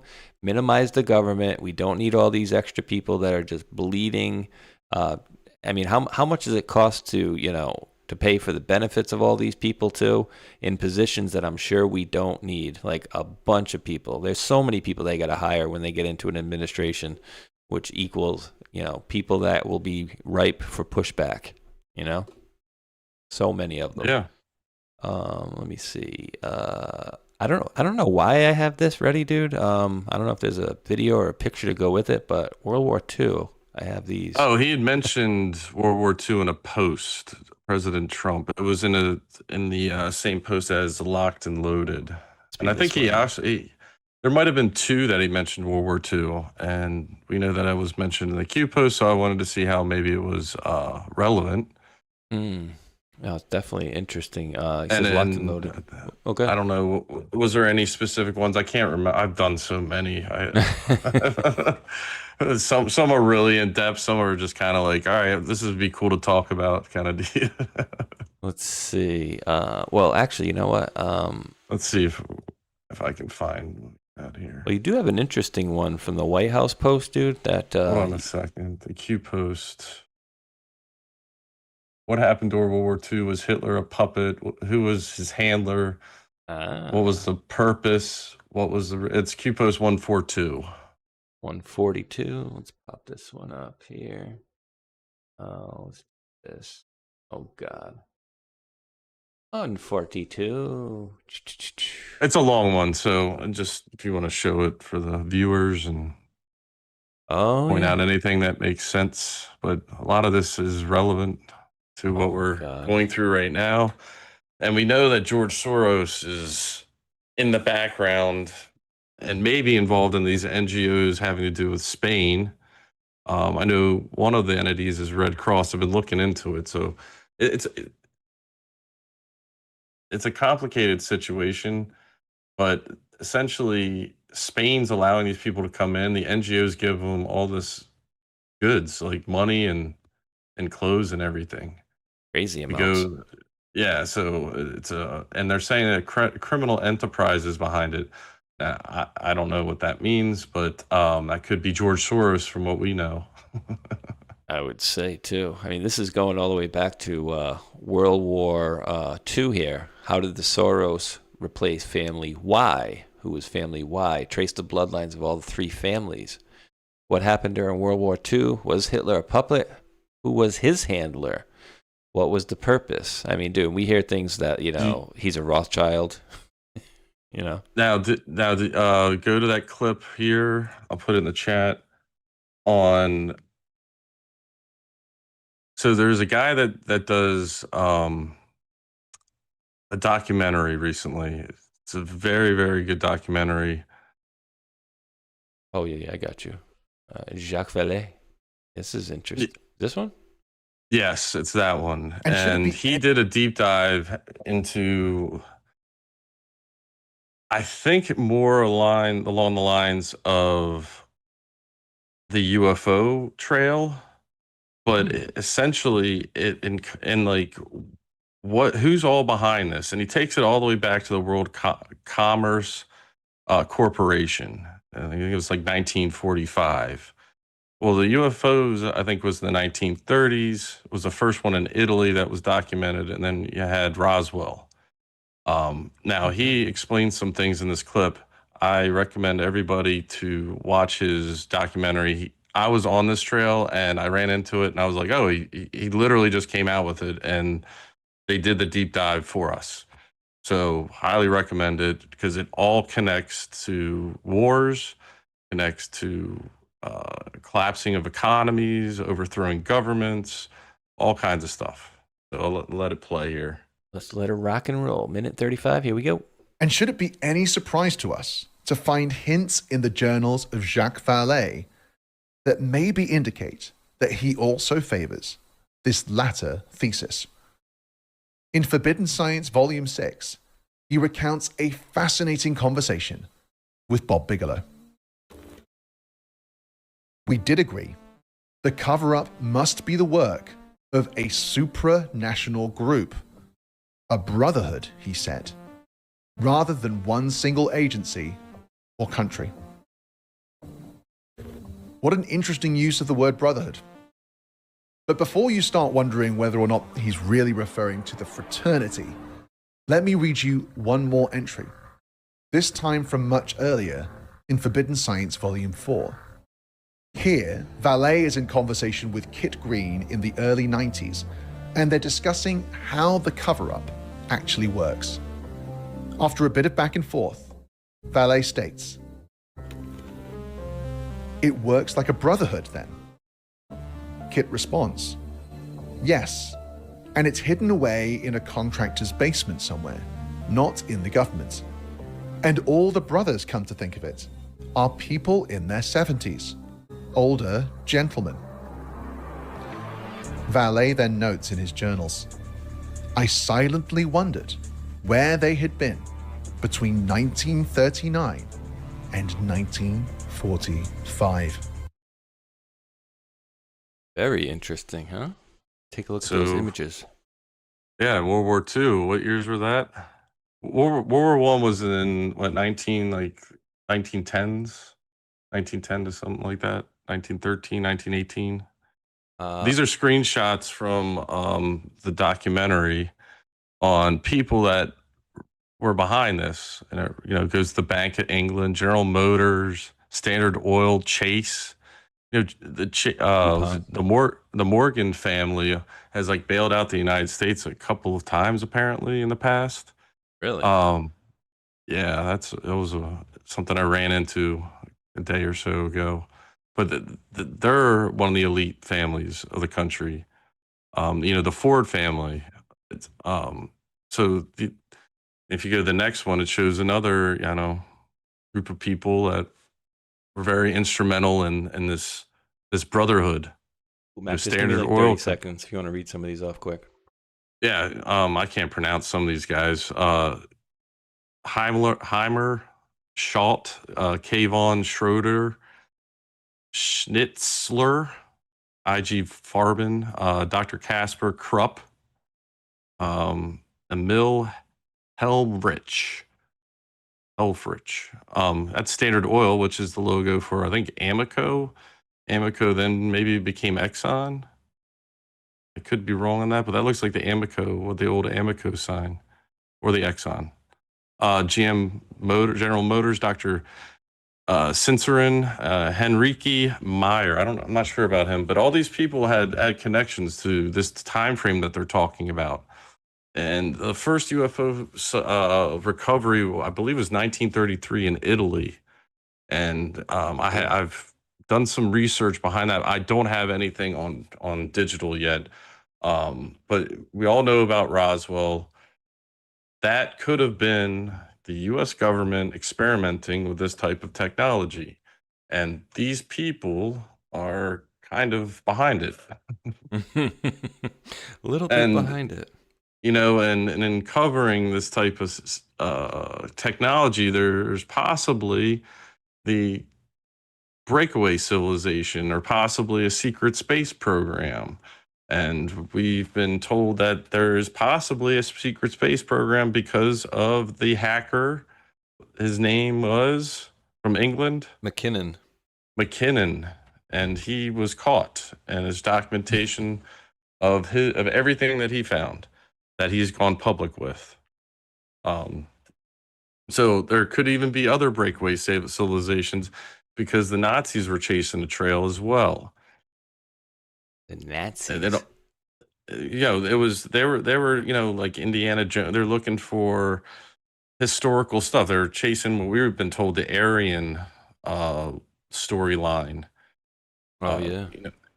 And I don't necessarily understand the Aryan connection, but they ended up finding whatever they found and probably had the bell. The bell was like a UFO type technology, possibly anti-gravity type of technology. And after World War II, the Nazi scientists were all absorbed by the United States, and we made NASA with von Braun as the head of that.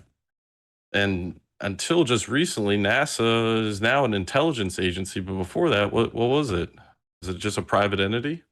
I don't know. I can't remember.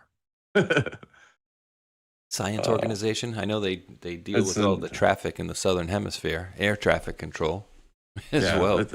Well, they've got, they've been to the moon and all that stuff. So they were probably hiding a lot of documentation of stuff, at least data and so forth, if not technology.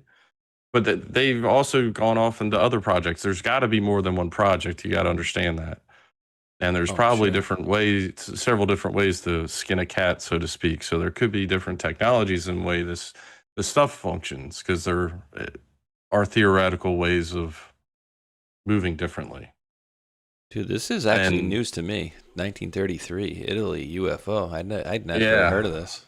I didn't. I came across it briefly in the past, and then it just kept kind of hitting.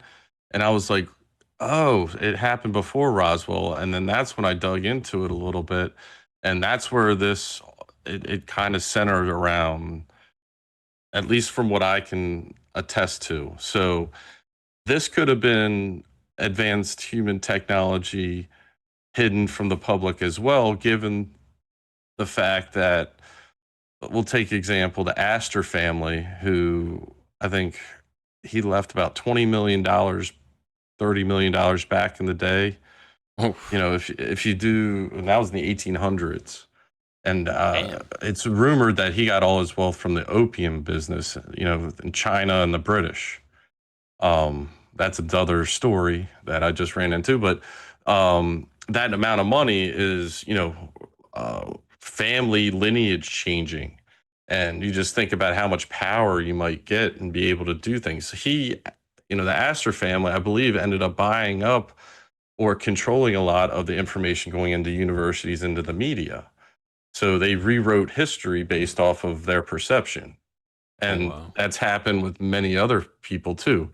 I think possibly the DuPont family could be in there on that list.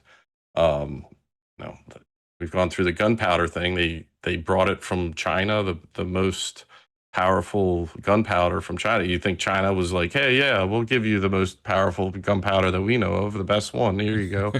They probably stole it. So doubtful, right? Want to talk a little bit about might as well talk about a little texting as we're talking about UFO so now. One of the things that we know about with U.S. history is the Office of Naval Intelligence dates back to the 1800s, 1882 or something. That would be like the original CIA kind of deal. And so we know that quantum mechanics itself, I think, was in the late 1800s was developed. So there's been a lot of science. There's been a lot of application of science. There's been people all over the place. Now, if people unlocked any of these things that would unlock gravity, per se, the government would hide that, probably keep that person under wraps and have them do their work and try to unlock the mysteries of nature.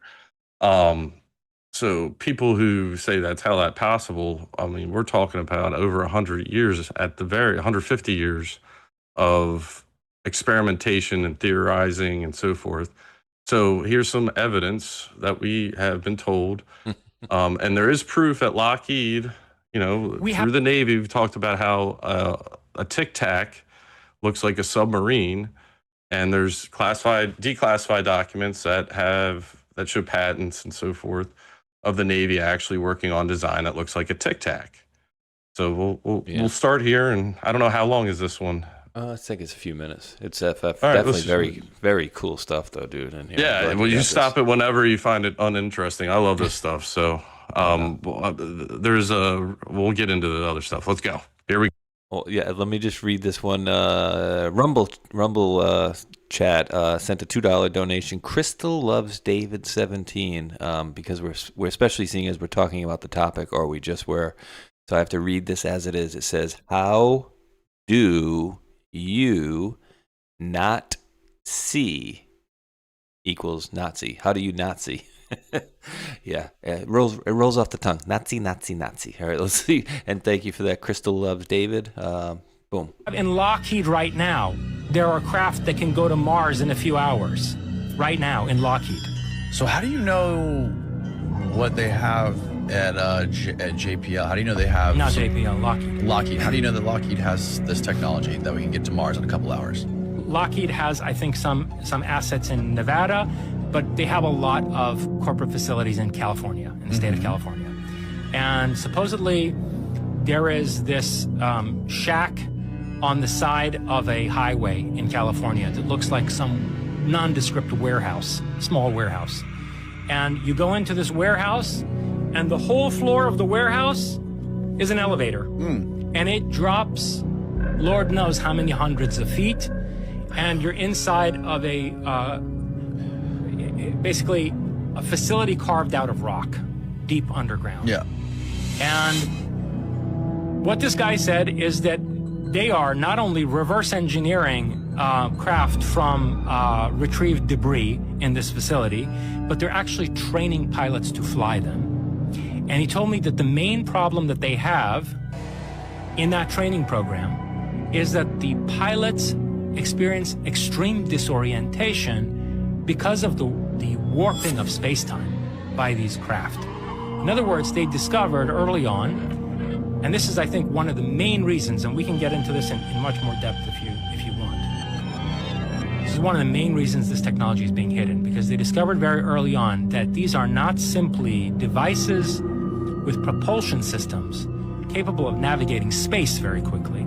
Like they can take you from New York to Australia and, right? They're flying time machines. They warp time as they traverse space. Right.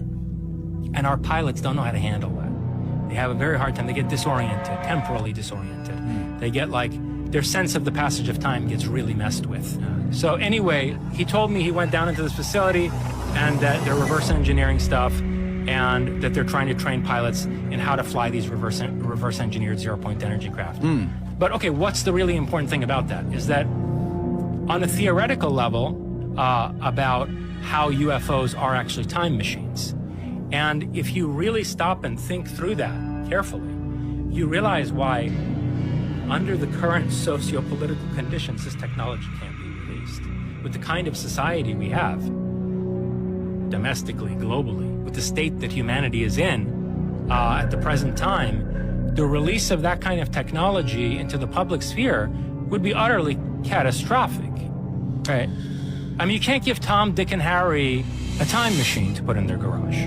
You see, that's the thing. It's not like these are Jetsons cars that just, fly you across country really fast. They allow you to traverse different epochs in human history. And I think one of the reasons that our history is so messed up, when you look at these really regressive, tyrannical religious belief systems and the kinds of political structures that formed around them and that were fortified by them, I think a lot of what's going on there is that our timeline has been manipulated. It's been manipulated at all junctures, from the present far into the future. Wow. I've heard that they, that they can be, but of course they're never going to let this type of technology out to the general public. But again, dude, I have to make the caveat that, people talk about like flat earth and stuff like that all the time. And while I will never believe what they tell us, that the things that they show us are genuine, because I don't believe that they are. I wouldn't discount something like you were talking about earlier, like a breakaway society where they have better technology that they don't share with us and don't tell us. Like, dude, I wouldn't doubt that there's a friggin' at least a continent on the place we live that we don't even know about, that some people go to vacation or something like that. Yeah, I mean, like Antarctica, and you can't even go there. So a lot of questions that possibly, it's a hideout for something. Not just, science as they label it. There was, a treaty with, I don't know how many nations that signed that back in the day. It just so much mystery 12. surrounding that. Yeah, just unbelievable amount of mystery behind that. What's under the ice, even in like Greenland and so forth. Are we being kept away from this stuff? And the arrows are pointing towards yes. It's not a no situation at this point in juncture. So there is we have evidence that this stuff has been documented in the past, and it's a thing. One being the Philadelphia experiment. Now, if you guys are fans of the Y-Files, there's an episode called Backyard Time Machine, the time travel mystery of Mike Madman Markham. Now, he, in the Y-Files, he goes through the whole story, and then at the end, he'll like debunk it as best he can, because that's how his angle's always been. Well, there's actually true documentation that this guy has created on a couple occasions a time machine. And was it Art Bell? He called into the show 3 times. They did a crowdfundme thing, but back then it wasn't crowdfundme the original time. And all the investors, there was at least 15 investors, got to see him use this time machine, and they all attest to it working. Just like any mad scientist, I think the guy, disappeared, but he might be still around. And then you had real physicists that looked at the information, and they said that he was on the right track, and because he documented what he did, and That's wild. and they're I don't know how true it gets into it on whether or not it was said that he actually time traveled himself. I can't remember at the end if they said that, but the fact that, at the end, I remember that they were telling, the guy was saying, the host, that there was truth to that and that there was witnesses. So, and the Philadelphia experiment was brought up. And there are side effects from time travel that they keep bringing up in these stories, where the people that time travel have some disorientation. I'm pulling up one dude, and I don't know if this is it or not, but it says that this guy disappeared. Man who invented time machine vanishes. Years later, reappears with a shocking truth. This is 9 months ago, so I don't know what do you remember what the guy looked like? It's in the chat. Did I put it in the chat? Let's see. Yeah, he doesn't. Do you have a picture of the guy? Yeah, that's him. That's the guy. You just went over it. Right there. That's him. Damn, huh? And so it says, let's see. 1995, a restless young thinker swore he had bent the laws of time in his garage. At first, stories sounded like ramblings of a late-night caller until transformers went missing, blackouts rippled across Missouri, and he vanished in a sudden blaze. All that remained was a scorched note. It's not about time.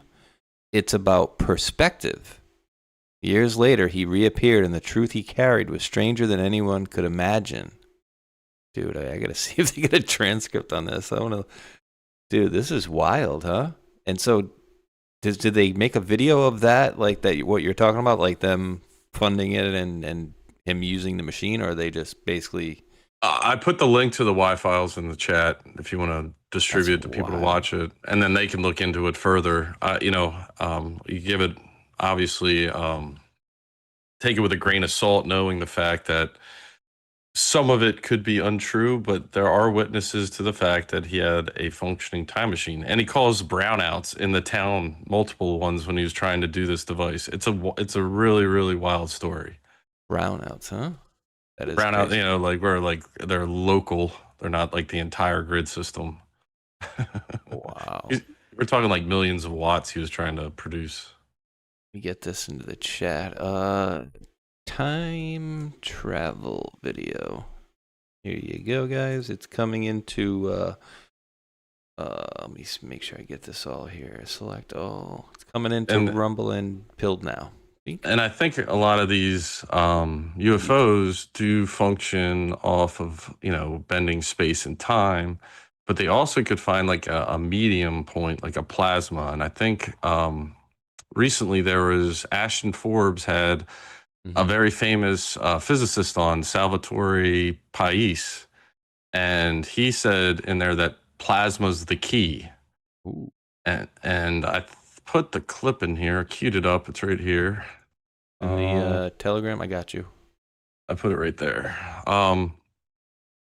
He doesn't explain, and you can use AI now on YouTube to find out at what different points they talk about plasma. They mention it a few different times, but this was the main segment where he gets all excited, and that's top right Salvatore Pais. Let's do it. Let's gotta back it up a little bit.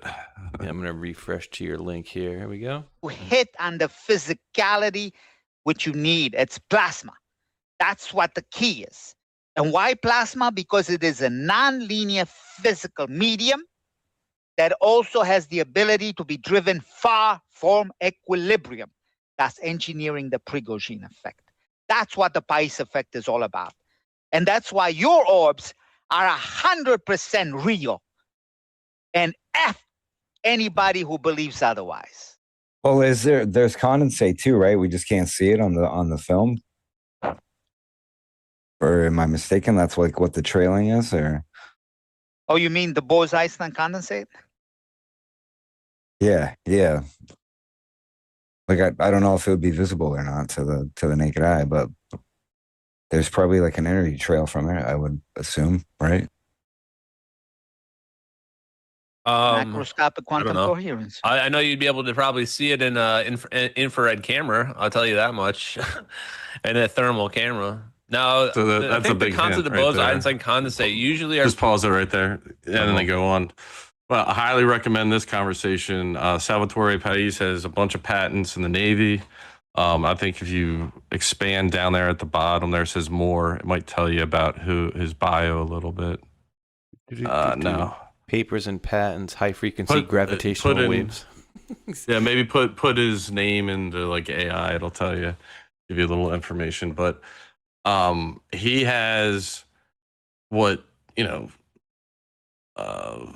physicists you see on TV that don't think that there's science that can explain certain things. Well, Salvatore has actually come out with patents to, they're classified, I believe, but he's on this interview telling everybody plasma is the key, and when you see those orbs, that's plasma, and that orb itself is the the in between state. It's not actually it's not matter, solid matter. So it can take just a orb form, and then when it reforms, it could be any different type of shape almost. It could be a helicopter, it could be Air Force One, it could be a B-2 bomber.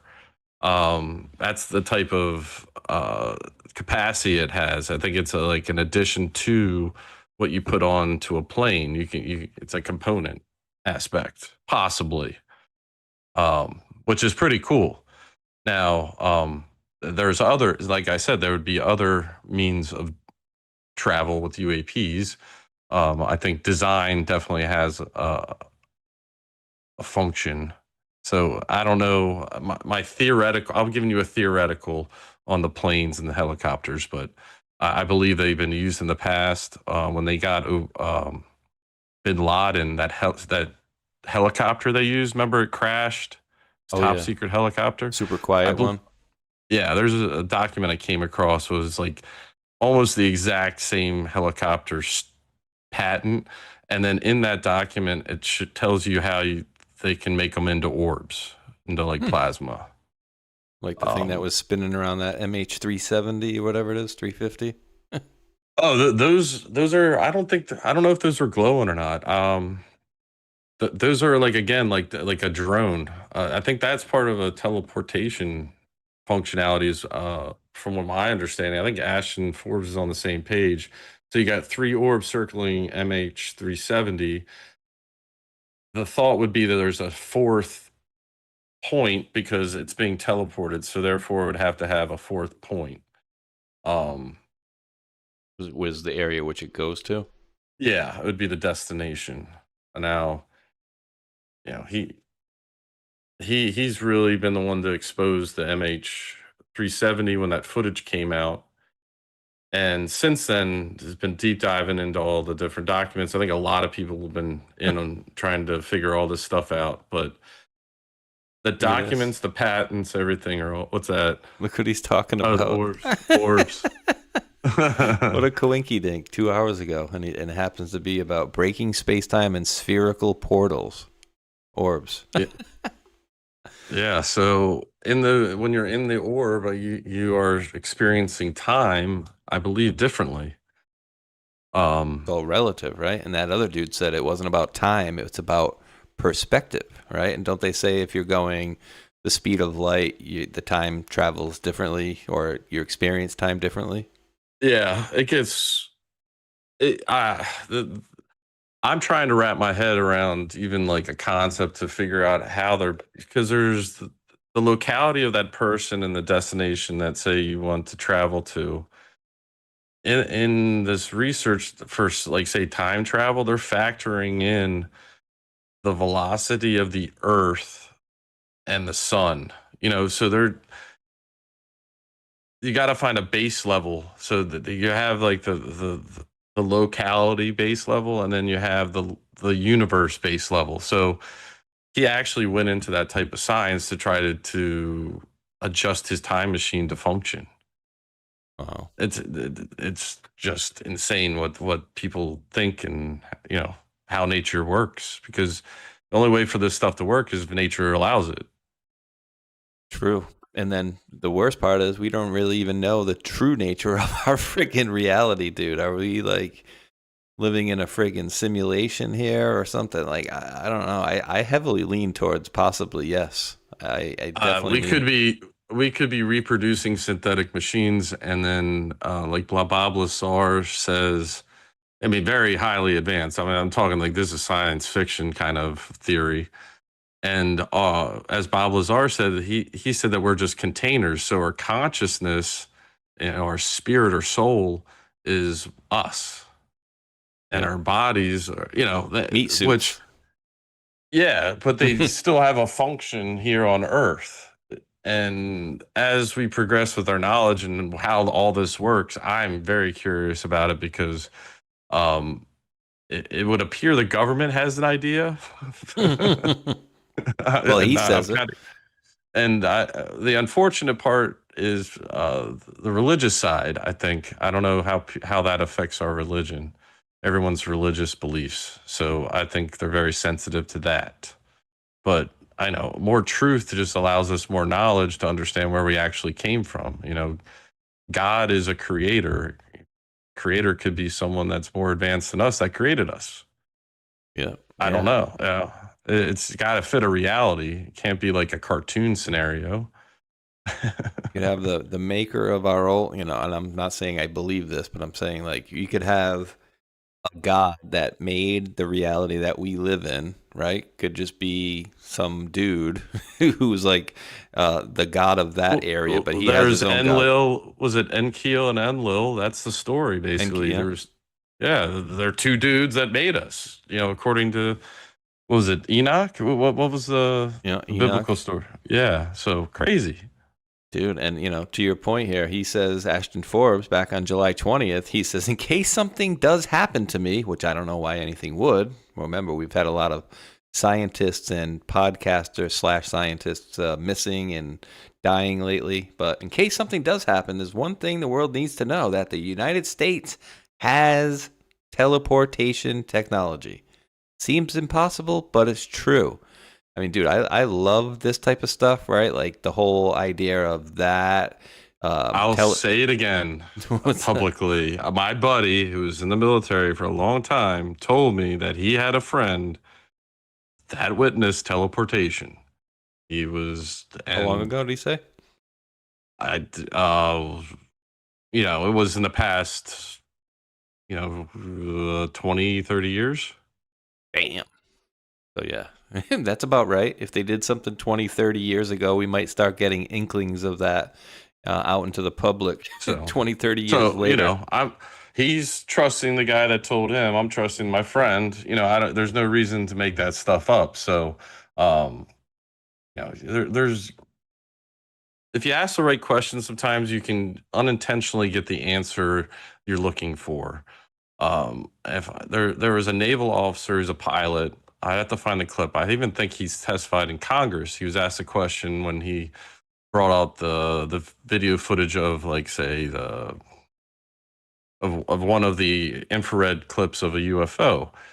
A reporter asked, "Have you ever seen that type of technology or movement before?" And he said, "I declined to answer that along those lines." Well, that means that he has. You see? Oh yeah. If he said, "I can neither confirm nor deny," that possibly would make you think, he hadn't. Or it could be that he's confirming it. You understand? So if it's ever just a direct no, then he's lied, and he. But the fact that he didn't lie to keep, that was a big hint for me. Yeah, it's wild, dude. I mean, we've talked about like was it not the Manhattan Project? What's the one there with the ships where it teleported there and then they got stuck in the middle Philadelphia of the ship? experiment. Yeah, so the Philadelphia experiment type of stuff, I would say that would be a teleportation, probably them testing it out, right? Like trying to fine tune it. Because from what I understand, they allegedly did move positions, and then certain people would be like stuck within like a beam of like the ship or something like that, like a structural beam. So we have that teleportation, looking glass technology, right? Like people in the beginning, they asked like the Q team, like, how are you always like 5 steps ahead? And it was told control. Well, are they finding a way to see bits of the future? Like if they were talking about looking glass technology back in 2008, 2010, where I was looking into that, and I know many other people were as well. How long has this stuff been out, and how long have they been using it? And I've contended for years that President Trump either has some weapon or some technology or a mixture of the two that is far superior than anybody else has on the planet for some reason. I don't know how he got it, did we make it? Was it given to us? But I truly believe whatever he has scared the crap out of some other countries out there, that they are finally stepping in line. And I don't think it's just, oh wait, this guy diddles some kids and this guy diddled some kids or whatever. I think it's weapons or technology, something along those lines. I could be wrong. I think. Well, to your point, I think the cold fusion reactors are part of his peacemaking that he's doing globally. So he's This Saudi Arabia just are they cold fusion reactors? Is Trump gonna? I would think. You would I think. heard that he was in the talks. They want to have talks to develop their their fusion reactors. So what Trump will do is use that to get them aboard of the Abraham Accords to create Middle East peace. And then that, and that creates, peace with the oil region, and he's creating peace in other areas as well by opening up those new trade avenues that we had mentioned last episode, which was the Moroccan video.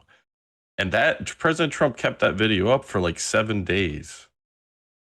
And I hope people watch that because it gives you a good visual on, and we showed it on the show, how linear, straight line it is from United States to the coastline. Was it Morocco? Was that the country? Yes. Yes.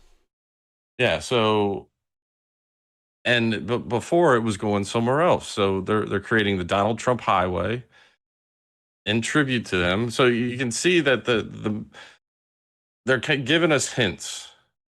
I know that probably the end result is not being just shown to us, but I think there's a lot of pieces that need to be put in place, and we have to deal with the enemy and the fake news media trying to upend that and trying to do it as peacefully as possible. And we know that Iran is just like I don't even know, like a retarded kid that can't keep its cool. Well, they can't ever keep their cool, but are they being pressured to not keep their cool from, another country or two? Of course, yeah. I think this is what you would call like a proxy kind of confrontation, but the deep state knows that they're screwed because we've got the U.S. military. We've got it all. I think this is the part you were talking about here, how it kind of... Yeah, this video, exactly. It gives great 36% of the coastline. And I said it jokingly at first. I was like, who does he care about this road? He wants to go down this road. Oh yeah, it's named after President Trump. And dude, I put a post out the other day. I think they need to rename Dulles International Airport. Anything else? Oh, I haven't even talked. People need to look into the Dulles brothers and how they contributed to the Nazis. So World War II, if we can now provide a bigger picture, even though the Nazis were evil, we know that the globalists, the big rich people, the families, they were the ones that participated on both sides of the war. And we showed that graphic earlier, like the Ford family, they contributed to both sides of that war. So was World War II used? It was used for a reason, and was it to develop technology and then move it? I'm not quite sure, but it's a lot more than what we've been told. And technology is definitely the main pusher, and obviously like global control and so forth. But I think out of it, what survived, and I do not mean that in any joke. Sorry if I came across as, but was the technological side. So they just built off of all that. We inherited all the Nazi scientists. And the Nazi scientists, I would say some of them probably committed some crimes against humanity, and they did human experimentation. That was a main thing that they did at these concentration camps. Tested G-forces on them and all kinds of stuff. Oh, it'd be horrible, dude. The G-forces. But dude, beautiful little deal there. And he's getting a lot of things named after him lately. A lot of respect internationally. So that's definitely very, very cool. But yeah, I think the high technology high technology world is coming. And, I saw a post, I think it was there in that Ashton Forbes thing where the lady was like, he was talking about time travel. And she's like, yeah, and stupid me, I'm driving to work. And he said, yeah, pretty soon you won't even need to work once we get free energy. I mean, we were even told in the drops, right? We're going to show you a brand new world or something along those, a brand new, beautiful world. I forget exactly how it's posted, but I know Elon's mentioned it and mentioned, he said basically it's going to be, everyone's going to be rich. Money's going to be, I don't know, not a thing. A whole new world. I forget how Elon put it, but Elon knows about this foreign technology. I'll call it alien technology because he made what's the one that goes on his head? The implant company. What's it called? Oh, not Oculus. That's a different company. No. You talking about no, because that would be cell phones. Well, it basically interfaces the brain. Oh, that's right. Oh. And you can like play if you're like a quadriplegic, you can play video games and use a computer with your mind, kind of stuff. Well, if you think about these foreign substances, they connect to your consciousness. Neuralink. D-Wave 67 got it. Thank you. Thank you. And he's trying to find the interface between the two, I believe. So he's in that process. Now he used this to help out with people that need it for handicap purposes, and I hope they don't use it to become like a superhuman computer or something. But I think his main drive behind that was because of the founding of this foreign material, and he's got classified. He's got probably Q clearance. Oh yeah, definitely. And remember the car that he sent out in space? yeah, I'd buy that. That was a classified program, I guarantee it. I think he mentioned it the other day. It's going by the sun, believe it or not. That car is? Yeah. You get torched. I want to see it. I got to see it. Well, he put it on Twitter if you want to look it up, but he's up to something over there. I'm sure. I have a couple ideas, but there's much more than I don't know. Because you're going, I don't know how you go by the sun, but that vehicle itself is probably more than it's a spaceship of some sort. Yeah, that would be wild, and that's the problem. That's the only issue that I have. When I talk about like round, flat Earths type of stuff, right? Like I've mentioned before, what they show us, like the International Space Station, all the glitches when they do live streams, all the issues that we point out, like clearly that stuff is bogus, right? I wouldn't discount, like you're saying, like higher technology that they don't share with us and don't tell us about, but they're doing. But the issue that I do have with that said whole prognosis is, why didn't they, if they could, why wouldn't they go up there and go plant something, even 20, 30 years ago up on the moon that we can actually see it? Because still to this day, I don't believe there's been anybody that can actually say like, oh, wait, there's the flag, or here's the landing area, here's the lander, here's anything, right? And so that's the problem I have with that. And again, I wouldn't discount the fact that they do have technology a million times better than what they do show us. I wouldn't discount that. But this is what I finally found. I was trying to get to it. We are going to show you a new world. Those who are blind will soon see the light. A beautiful, brave new world lies ahead. We take this journey together, one step at a time.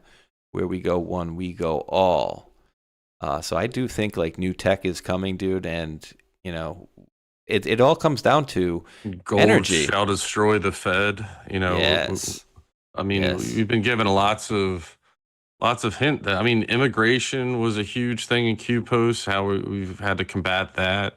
Communism's been mentioned. Everything. It's all valid, and President Trump is taking it, head on and trying to fix it all. So, and we're winning and getting resistance and pushback the whole time. And this is actually funny because I told you I went over to the ex-in-laws for a birthday party, and apparently the uncle, quote, used to be a Trump supporter, but after he didn't do crap in that first administration, I won't vote for him again. I said, oh, you mean the administration where they were going after him for the Russia thing that they knew the whole time was fake? He's like, yeah, no, what do you mean? He was working with the Russian. I said, you need to do your research a little bit better. I said, hey, hold on, ding, ding, ding. See this? He goes, yeah, what's this? Scribbles on a paper. I said, yeah, that's the director of the CIA at the time talking about how they knew it was Hillary Clinton's plan and they knew Trump had nothing to do with Russia. Said, so when you say he didn't do anything in his first administration, maybe take a look back to see what actually was really going on. I mean, dude, people, they did a good job. That's all I can say is the other side did a really good job of brainwashing people, like a really good job. I think it's it's passed on from generation to, it's like witchcraft essentially. It just, there's different forms of it. Just like, yeah.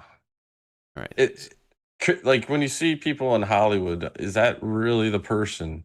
When they go by a name that's like Madonna or Snoop Dogg, is that really the person, or is that a character? Did they create a character? Like Prince, the artist formerly known as? Yeah. So, I wonder how many of these people are put in by nefarious, CIA and so forth to control, the information we see, the culture we create. The rap game's gone. Remember, we've been covering that. Why is that? U.S. aid. Is they're no longer getting U.S. aid money, which was a CIA front, most likely. Yeah, absolutely. Sending you a little message up top. Yeah, about Elon. He's going to discard one of his SpaceX rockets into the moon at 5,400 miles an hour next week. Into what? Into the moon. Yeah, we've done that once before that I know of, and it rang like a bell for over 13 hours is what the rumor was. Now, I also think... I'm watching this. Yeah, well, yeah, me too. Hopefully we can see it happen. They'll have a camera because you can't see it with the naked eye, I don't think. Gotcha. I don't know if it's during the day or the nighttime either. But the moon does have an atmosphere. So I wonder if this is an experiment by Elon of terraforming, because he wants to go to Mars and he has to terraform the atmosphere to make it livable. You see what I'm saying? Oh, yeah. Then he gets a huge bonus. He gets like super vote stocks in his thing. So he can announce this, and they're collecting data of some sort, and I do wonder if they are investigating how to terraform. Yeah, I mean, dude, if they say they're gonna hit the moon with something, you bet your bottom dollar. What day you say it's gonna be? Friday? I'm gonna be sitting there staring at the moon that day, and I want to see something. Did I forward the article in here? I'll give you the article. I forgot I didn't forward it in. My fault. Oh no, yeah, I definitely didn't see that one because I would have been like, "What the hell?" It's in the chat now. All right, so I'm gonna show this what's here on the screen quick, and then I want to wait to see what people in the comments say. So no comment on this, guys. I'm gonna show you guys something. Then I'm gonna go look for this thing. I'm gonna pull this on the other screen so they can do this. They can look at this, and I'm gonna show you guys a story on Twitter here from Patrick Byrne. And I would just like you guys, without any input from Mac or myself, just please respond to this comment, and I'm gonna put it out here right now. Bing. All right, guys. Here is the post from Patrick Byrne, and he posts out a picture of General Michael Flynn for President 2028, and he writes, "Who's with me?" Retweets encouraged. So what I'm looking for from my wonderful World Patriot viewers out there is your response to seeing this. What is your comments to such a post? And let that come through. So you drop that link as well. But yeah, dude, if they're going to, all right, one of Elon Musk's discarded SpaceX rockets will crash into the moon at 5,400 miles per hour next week, set to carve out a new crater on the lunar surface. Dude, 5,400 miles an hour? Like, do you think that needs to be that? Wait, well, I don't know what it's relative, though. You understand, like, I guess from the rocket's perspective, it's going to be going, that fast.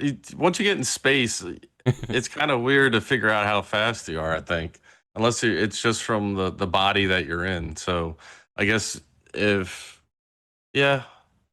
understand what I'm saying there? Yeah, it's like relative to, like, if it's out there and it's rotating at X amount of miles per hour, something coming at it at 5,400 miles an hour. Say if it's orbiting at 1,000, is it now only 4,400? Well, and because it doesn't have much of an atmosphere, that it would just, because of the Earth's atmosphere, it would have to go through that and it would burn. It wouldn't just impact it right away. But the moon's different because it really has a very minimal atmosphere, so there's not friction to cushion that rocket from hitting. So, you know, I I gotta wonder. say, dude, a lot of flat earthers out there would be, I don't know, maybe proven wrong because I don't even know, dude. To be honest with you, I don't even know if that I thing will is say a this solid again. object. The guy that first started the rumor to make this viral was a rapper. Again, the CIA funded the rap industry for many years. No, that stuff that had been going on a long time before B.O.B. And he was a Mason, and he's a Mason.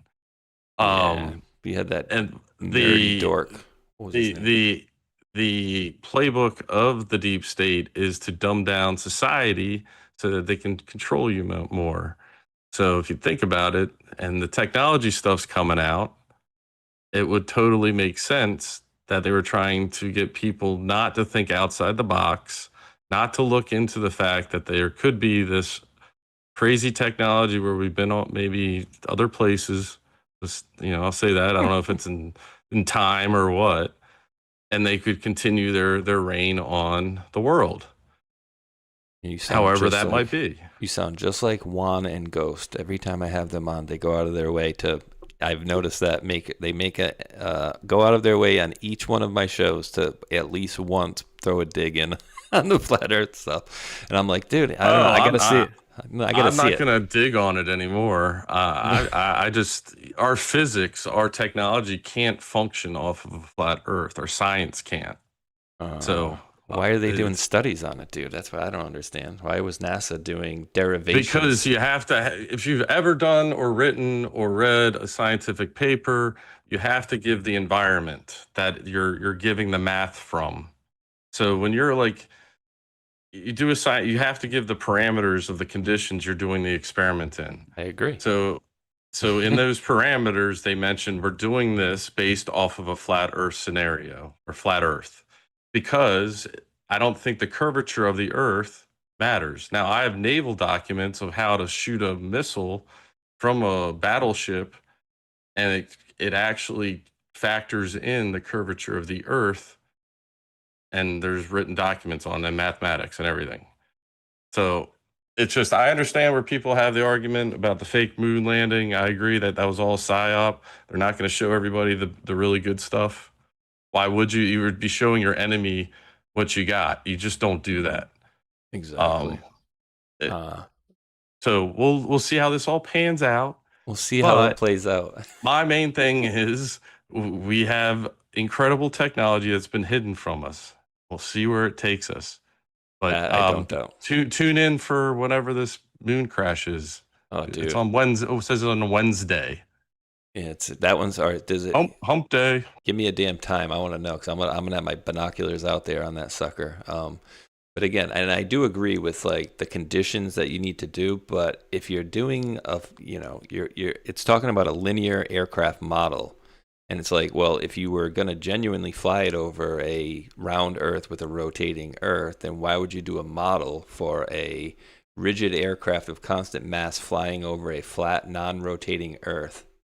Like, it doesn't make sense. Read on. What's the next sentence? Derivation makes no assumption or reference trajectory or vehicle symmetry. The linear system equations are derived and evaluated along a general trajectory and include both aircraft dynamics and observation variables.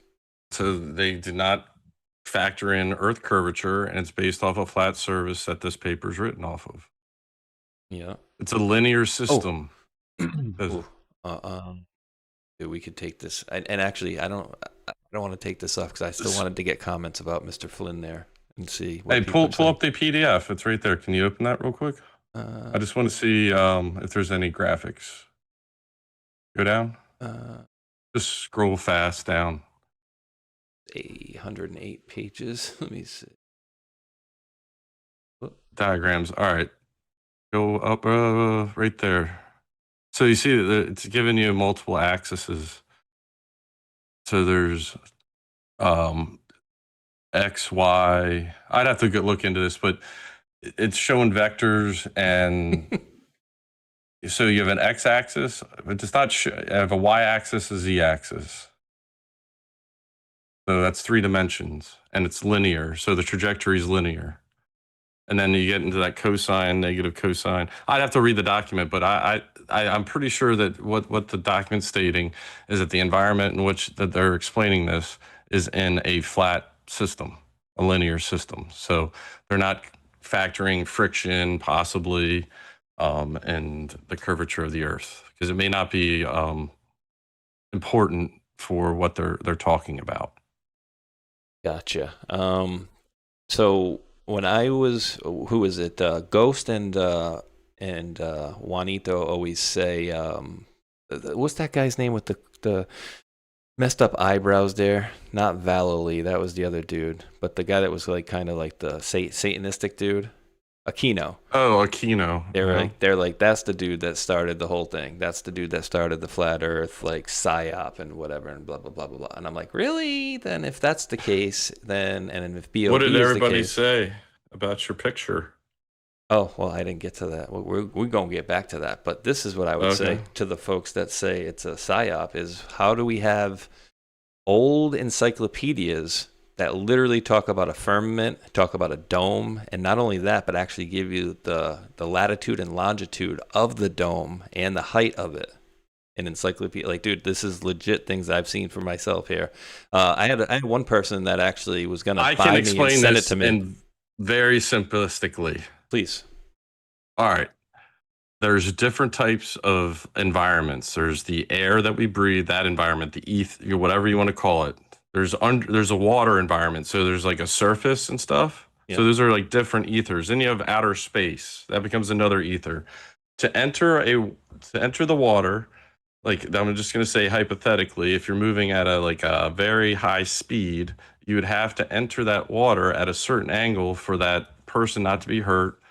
So it's very similar in leaving the atmosphere, because you are experiencing friction, leaving that component of what is called the firmament. You know, there's at some point we leave our Earth's atmosphere. It's a long distance away, which is it's pretty crazy to me how far away it is. I want to say it's like 120,000 kilometers or something. But you know, our air and that and what we breathe it can't rise to a certain altitude. So the densities that we have to experience and the force and the power to escape what gravity and the Earth, our atmosphere as a component, is a lot. And we have to take it at a certain angle. That's why you always see the heat on videos of, you know, in movies or anything. You see that they have that heat cover, right? Mm-hmm. Well, they're going back into the atmosphere. They're going into denser gas at a very high speed. Not like it's you can blow up too. We've had I believe a shuttle blow up or fall apart. Challenger. There's still some for me some controversy behind that, because it looked like it blew up. It got blown up. It didn't look like it broke up. Dude, we got more comments about this than General Flynn there. So I'll ask you folks again, and I just put it in the chat for the comments. I was like, give me some comments about let me pull it back up, dude. It was our fault though. We did it to them. Let me get it back up. I was unintentional. I don't like talk. I prefer talking about the other stuff because it just, yeah. I'll just leave it there. I don't even you can go on. Yeah, you can go on for hours with that stuff. Okay, so let me see, guys. Anything? I think it's a psyop, to be honest with you. So we'll leave it there. Gotcha. BMore924. I don't think Flynn will be a candidate ever. Okay. Trump is not God. We honor his service, but we don't worship President Trump. I agree. High test. Yes. Don't worship anybody except for God. There you go. Flat Earth makes as much sense as a spinning ball. I'm reserving judgment because it doesn't matter what we think, apparently. I mean, really. Let's see. According to the Senator, war in General Flynn cannot work for the DOJ for 10 years after retirement? Huh. I don't know. Let's see. Well, based on his pardon, he has to be an informant. Be nice, Mike, please. Be nice about what? I think I'm generally always nice. Even though somebody left me a mean comment yesterday and told me my voice is annoying and stop talking the way I do, which I still don't get. I still don't get what they were trying to say, how I talk weird. Flynn, the other pick for people that are out of justice, fits right in. He is the creepiest. Be more, I think. Let's see. Flat Earth distraction. All right, yes, Flynn. So Patrick Byrne here. And remember, we also had back in the air quotes Biden administration, we had posts where what's this guy's name? Biolab guy there who blocks everybody. Him and Patrick Byrne kept posting, "Oh, RFK should go with Flynn, or RFK, or we should have a presidency that does not include President Trump." And I'm like, wait, what?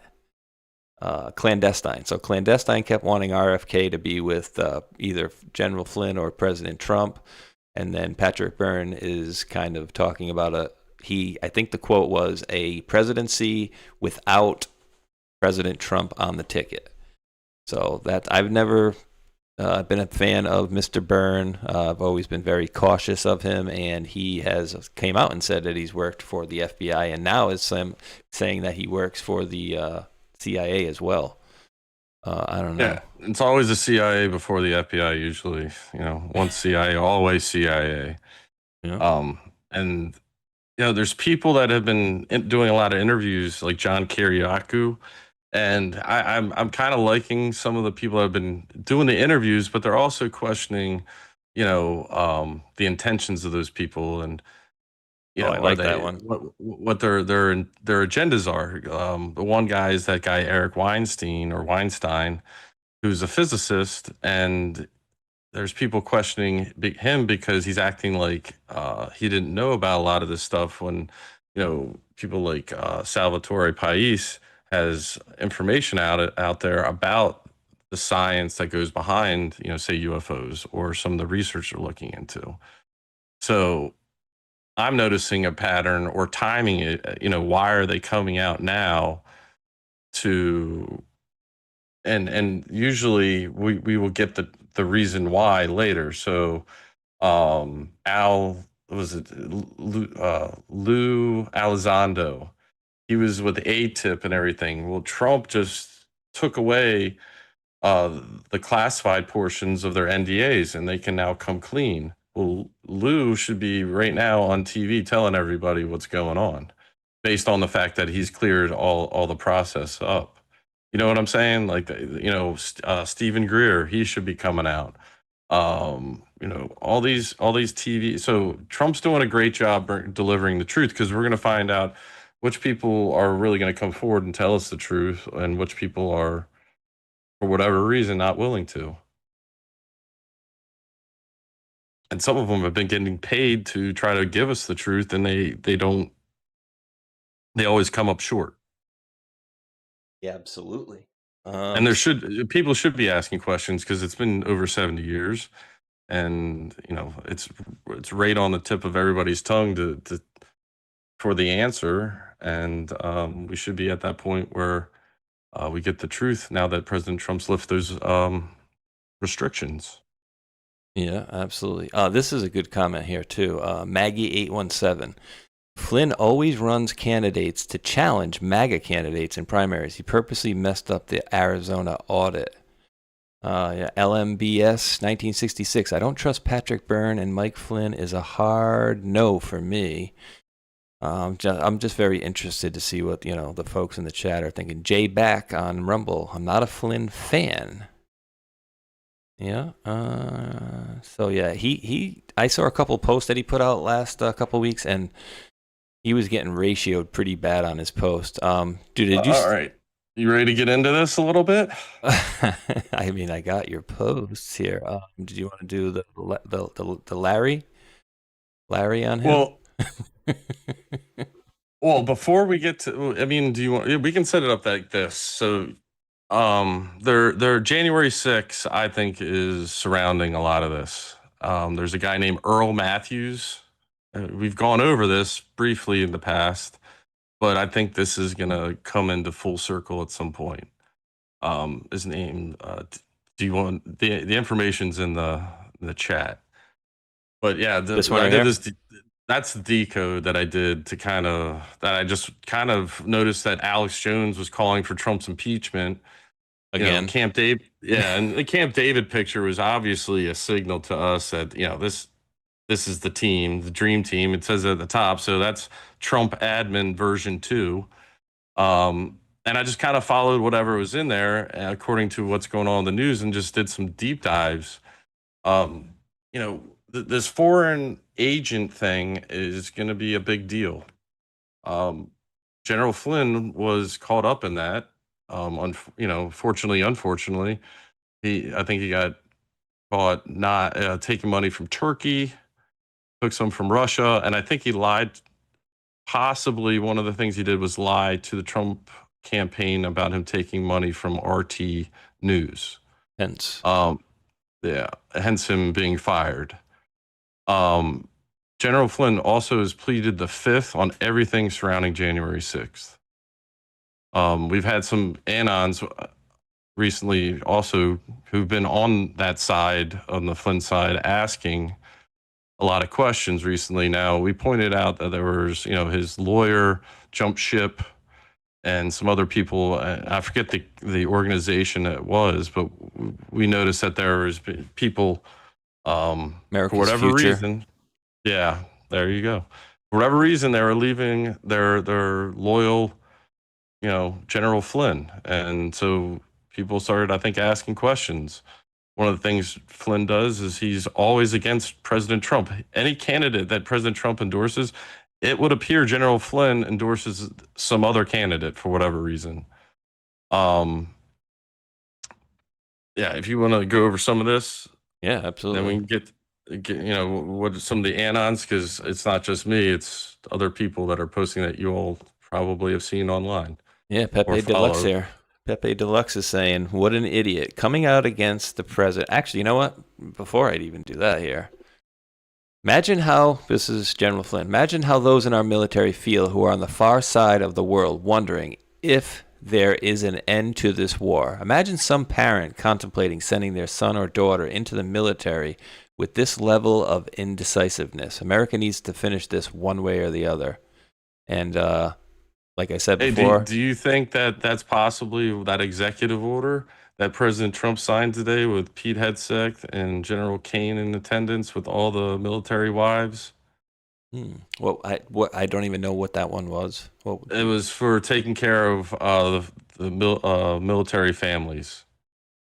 Oof. Oh, I'm not sure. I'll have to. I'll find a clip or whatever. But continue here. Yeah. So this is basically in response to this person who again is showing outrage against President Trump. I'm so effing exhausted, and I can only imagine how the people inside Iran feel.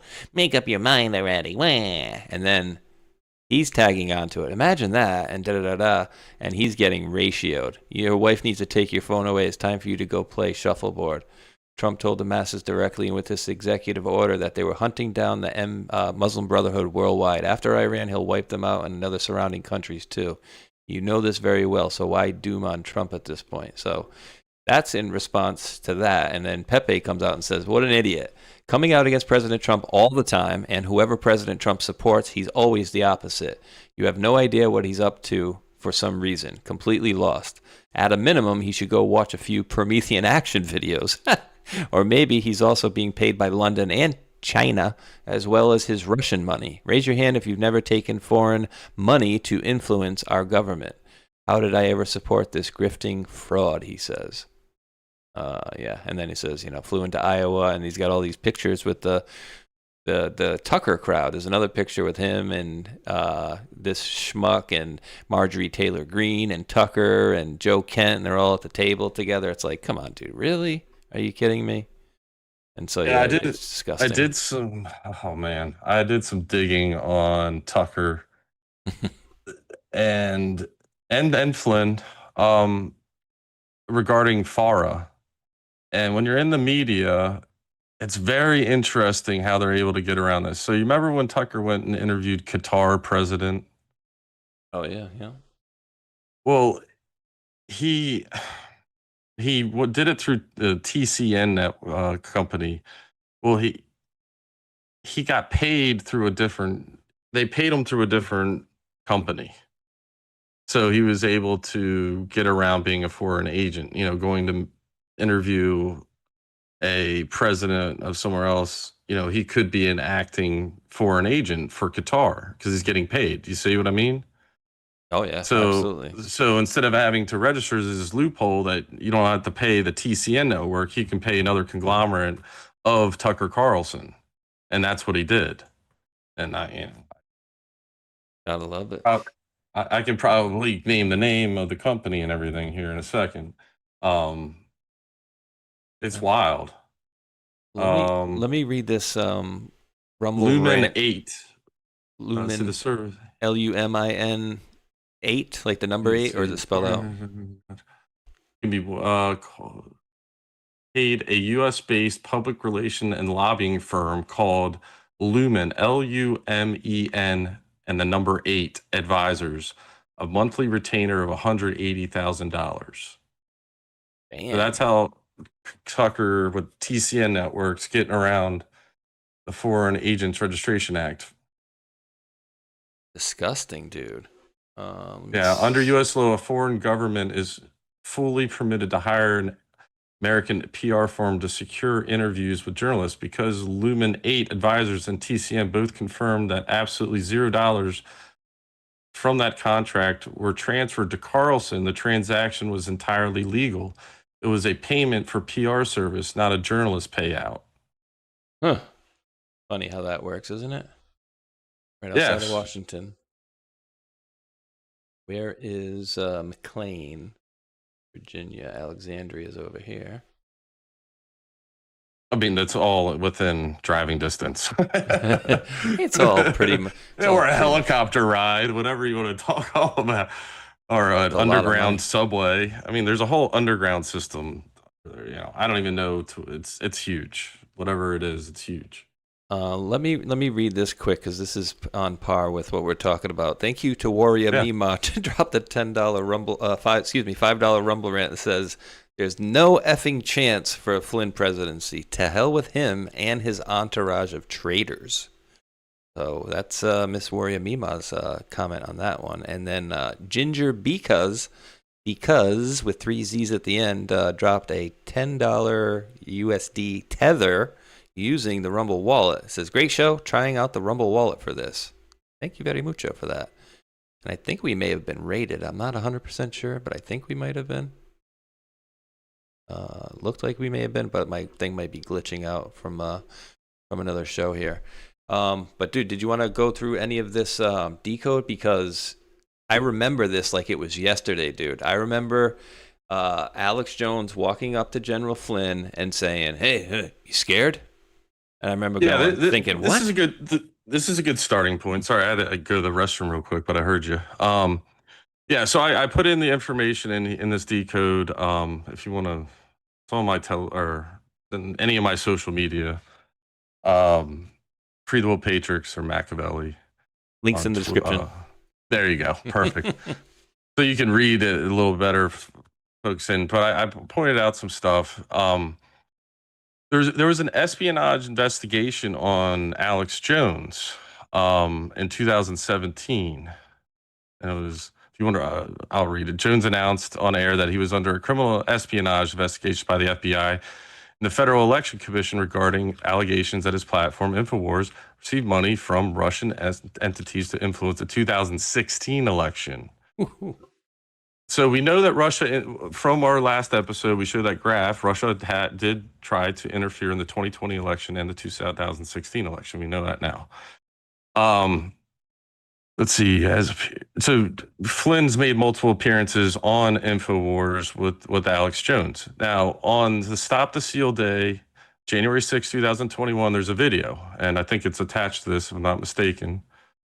Which one is it? Did I post the video on here? It should be on the actual post of the interaction between them two. I didn't, okay. Did I? No, I would have put that aside. Yeah, but I mean, I have it here. Basically walks up to him and he says, "What are you scared?" Yeah, exactly. I thought it was so weird, dude, to like because it looked like he didn't want to have anything to do with Alex Jones at the time either. And Alex raised a lot, like $650,000 for this event, and Flynn put it on. Really? So they knew each other. Yeah, Stop the Steal, and there's some other ones they do. Stop the whatever. Flynn organizes it. So we're about to watch. Oh, sorry. Go ahead. And to the point of these rallies, Flynn always put his rallies on the days Trump had his rallies. So it was very weird. That pattern consistently occurred. And then this whole day was a psyop, from start to finish, January 6th. I mean, you keep that in mind. You take a look at the evidence that you see. People have paid attention to those in the crowd. We know that Brian Gamble was in the crowd then. We know that Ivan Raiklan was in the crowd. We know Patrick Burns was in the crowd, which is right there behind Flynn. There's Flynn's brother to the right of him. And then that's Flynn's wife, I think, right there in the background with the sunglasses. Now, Alex Jones approaches him. If you want to play this, we can see the body language and what was said. And look at the extra cheesy, cheesy cheese, I guess you could say, that he's doing. The cheesy fake smile Alex is doing, clearly. A polite, I'm speaking to you, I give you a little turn of acknowledgement, and then I want to turn back away. Interaction over. Alex Jones continues with the interaction very inappropriately. You want me to scared of shaking my hand? Scared to shake my hand? That's funny, man. He shakes his hand very aggressively. You actually see General Flynn's body wiggle from it. So the interaction between Flynn and Jones is over. But let's watch the family that's around him. Crazy day, huh?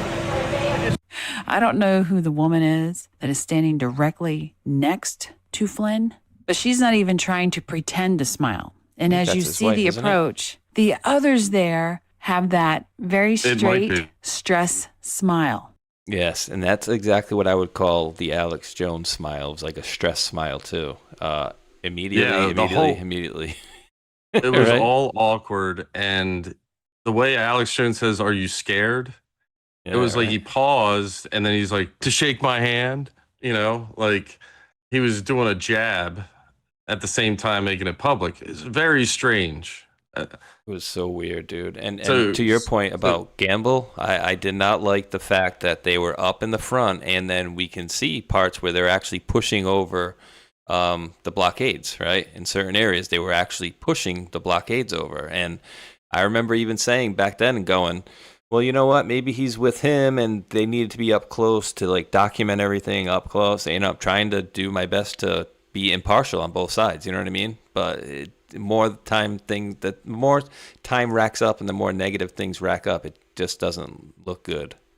Now, this is all January 6th. Let's get to Colonel Earl Matthews. And there's the testimony. I have it queued up in the chat.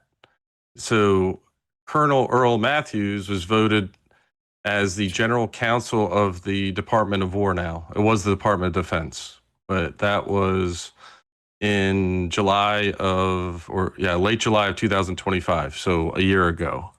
And he was not in this role prior to this. He was giving his testimony. He's called this particular January 6th out and the things that have happened thereafter. So let's have a listen. Where is that one here? Is it the one that's on the bottom of this one here? That's the body language one. I don't have the other. No, scroll up. Oh, okay. Right there. Okay, Earl Matthews right there. Here we go. Yeah. Okie dokie. Come on, Earl. We got the Brave I'm here browser. today because two senior general officers of the United States Army, General Charles A. Flynn, Lieutenant General Walter E. Pyatt, have acted contrary to those values. Generals Pyatt and Flynn have lied to Congress, federal investigators, to the American people about why it took so long for the District of Columbia National Guard to report to the U.S. Capitol on January 2021. Their distortions contributed to a deeply and fundamentally flawed Department of Defense Inspector General investigation into deficiencies in other official inquiries. On January the 6th, 2021, I was on duty and present during numerous conversations, video conferences, and phone calls leading up to, during, and after the riot, which was engulfing the Capitol. When I say these general officers lied, I do not do so lightly or cavalierly. I speak from personal knowledge, having interacted with them on January the 6th in my official military capacity. Unfortunately, some senior officials in the Department of the Army and the Department of Defense have sought to protect or to promote Generals Flynn and Pyatt. These senior civilian officials have excused, condoned, or overlooked the misconduct of these officers. As a former acting general counsel, So he's pretty much rounded it out. He's definitely not liking, he says, accuses senior officers of blatantly lying to Congress about National Guard January 6th. Earl Matthews. I remember that name too. So General Charles Flynn, at the time, I believe, held it up. Now, there's a song that was made on the Earl Flynn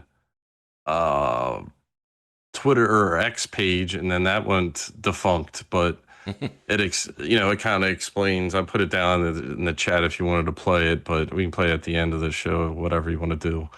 But the real important thing is that he didn't go away. He's now, like I said, the general counsel of the Department of War. He's running it. So Earl Matthews? Yes. Ooh. And he played a key role in documenting and challenging the official narrative of the military response to the Capitol attack. He co-authored a detailed 36-page memorandum disputing findings from the DoD Inspector General report accusing senior Army officials, including Lieutenant General Walter Piatt and General Charles Flynn, of providing false testimony and creating a revisionist account of events to cover up delays in deploying the National Guard. Now, who else was in the White House with President Trump during this time trying to advise him what to do? That's related to Charles Flynn. Related to Charles Flynn. It would be Lieutenant General Mike Flynn was in the White House. And you remember who let him in? Oh, Garrett Ziegler. Okay, you mean Garrett the White Ziegler House. let him in. Gotcha, and after Garrett Ziegler did that, he lost his security clearance. Now, so meaning that he shouldn't have been let in. I think Garrett just let him in, and they didn't know that he was coming. So that also involved, I think Mike Lindell might have been in that crowd as well. And was it Patrick Burns, maybe? I think he was in that. Yeah. So now it's a weird connection, right? Brother and brother, but it's I think Colonel Earl Matthews testified to the discrepancy, and we are seeing this play out. And one way that you can avoid criminal charges is you run for president, right? Oh, yeah, true. You're right. That is a good point, dude. So this is a real thing, and this is really going on. There's never been a final investigation to January 6th. And January 6th ties into everything. Absolutely. Is the cover up for the election, for sure. Exactly. And like we read earlier, everything past, present, future revolves around the election of 2020. Now, Mike Pence committed treason, in my opinion, because he didn't send back those electoral votes back to the states. Remember, he got a challenge coin, and that was a Masonic challenge coin, and I have documentation of that. So whoever's promoting Freemasons, they need to, have a little different concept around the whole entity, because there is a lot of corruption in any group, and we've gone into that many times. But nonetheless, that this has all been documented by us Anons, and we're just waiting for it to play out. Some people have done a very good job of ignoring this or covering it up. Like Earl Matthews was even that lady during his testimony got in front of the camera there, and then someone coughed or something. You know, like, come on, let the guy speak. And it's very important because he's talking about, you know, Army officers, senior Army officers going against their duties, which is going against God and country. And then what happened, right? What happened as a result of that? Garrett Ziegler, Gonzo. This guy is now, you know, Garrett Ziegler let those folks into the White House. He's gone now. This guy testified to what we just listened to, and now he's the general counsel for the Department of War. So, does President Trump trust him? Let's see. Appointed by the president with the advice and consent of Senate, he was sworn in July 31st, 2025. General counsel to the the Department of War. Again, dude, and you know what though? I gotta say, dude, you know me, like I try to be as truthful as I can. I don't ever lie to people. Here. You know what I mean? Yeah, and you know my standpoint on General Flynn the whole way, right? Like in the very beginning, I was one of those guys that had the 3 stars or 2 stars on my account on Twitter. And I didn't go that far, but I was supportive of General Flynn because that's what it made out in the Q post. But when we come to realize it was infiltrated. So I ran into Q Post a little later. I wasn't on the boards. Like some other people have been on the boards, like I think with Enoch. You know, you were on the boards. I think you got queued. Everybody was on the boards in the beginning. We were all there in the very beginning. Yeah, Everybody. I ran into it late. Yeah. No, but no. So how it went with me? You I've talked with you and Lisa offline, and there was a time when I was telling you guys, like, all right, you need to tone it down on him. You know, if there's new information, we'll cover it.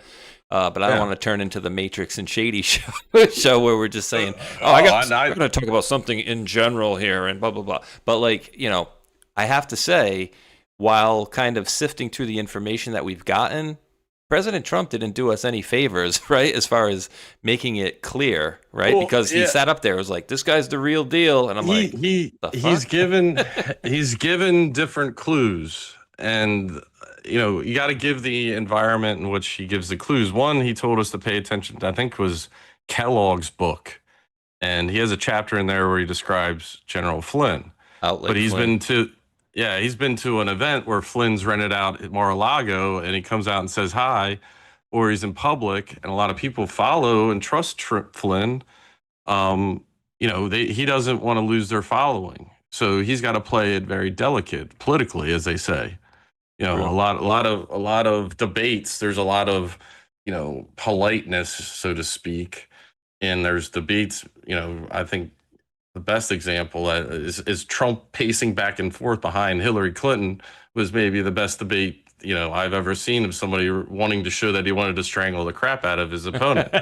But other than that particular instance, debates are usually very, you know, formal and polite. You know, they make jabs, but they're not like fighting physically, and usually not name calling. True. So he's got to play that very delicately. I can understand why he says certain things at certain times. He's also, if you listen to his earlier speeches, which I love, if anybody goes back, watch his speeches when he's running for president before 2016. They're insanely energetic. It's so much fun. They're really, that's what really like convinced me that he was the one back in the day. Was just listening to his speeches. The fake news media wouldn't play it, so I had to find it on YouTube or find a recorded version and play it. Well, he wants the same things that we want, right? And so that definitely made sense. But like, you know, to the point I was making is that, you know, President Trump has not made it easy, you know, standing next to the dude going, this guy's the real deal. I've offered him, because remember at the time, and I even laughed it off, I'm like, the narrative was President Trump doesn't want anything, and that's literally the whole narrative that week and the previous couple of weeks before it was President Trump wants nothing to do with General Flynn. And then he comes out and he's like, this guy's the real deal. I've offered him like 10 jobs. And then the narrative turned into, oh, see, he doesn't want to work with Trump. He's not a patriot. I thought about this a long time ago, and Trump might have gotten ahead. He got ahead of it. So Flynn met with the FBI without a lawyer, and guess who interviewed him in that interview back in the day when he got called by the FBI? Remember? Peter Stroke. Yeah, Peter Strzok. So he didn't have a lawyer, and so if you think about it, no documentation really, other than word of mouth, and it could have been a plant. There's a Q post that says Flynn's a rubber bullet. You take that charge from the FBI, but nothing permanent happens because he gets pardoned. But he's pardoned from everything having to do with that, but he's not pardoned from January 6th. And there isn't any investigation that's ever really finalized. Now, to your point and how he's acted and stuff, what if you knew that this guy had been from the start against you, and you had to pardon him and make him turn into a Trump supporter so he doesn't sell himself out, but along the way try to run for president? And that's what Trump did, I think. So he kind of trolled him. He made Flynn leave the Democratic Party and basically side with Trump. And now, as you read before, he's not a big sider with Trump for whatever reason. So I feel like we're noticing the psyop more and more that they're trying to play against MAGA and patriots. Well, he is getting ratioed. I could be wrong, but I have a pretty good case here, I think. And I do have some more information. Like, remember that picture of Camp David of Trump with Aspen in the back? Wait a second here. You mean you have a picture of President Trump with Camp David behind him? Whatever do you mean? And looking into this, the number one PAC behind Thomas Massey is the Kentucky Fourth PAC. And they're funded by Tamarack Aspen Incorporated, a newly founded Delaware LLC that contributed approximately $3.5 million. The Campaign Legal Center has filed complaints alleging that Tamarack Aspen acted as an illegal straw donor to conceal the true identities of the individuals actually controlling and funding the PAC. I wonder who's funding these guys. Like, who do you think is funding, like a Massey and a At Joe the top, Kent and these at people? the top here, the specific donors to this group are largely undisclosed dark money, though it operates in alignment with his defense of liberty messaging. Dark money means a 501c4 nonprofit, if I'm not mistaken. I don't think there's any other dark money I've come across in politics. So they don't have to disclose who their donors are at all. So it could be foreign money, all that stuff. Yeah, that's what I mean. Clearly it is, but I'm just wondering, like, do you have any guesses as to what country you think might be funding these folks? Because it has to come down to a nation. Russia. It looks like Russia. I don't know why, but Bosnia, because Flynn's a foreign agent for the Republic of, what is it called again? Sparska. Sparska, which is a part of Bosnia. Now, Bosnia is very close with Russia, I believe. Now, Flynn, he just got the bid for a pipeline in Bosnia, and I'm not sure if it's copacetic or not. So I'll leave that there. I've got to do more digging. I ran into it in this particular dig, but why is he a foreign agent for that country? It sounds like a proxy, doesn't it? Yeah, it's weird. Like, Sparska? Feels like a proxy. Yeah, it just feels like a proxy to something, like a cover for something else. That's just my opinion. Sparska. So it could be like an arm of Russia, or it could be an arm of Bosnia, or something, or Ukraine. I don't know.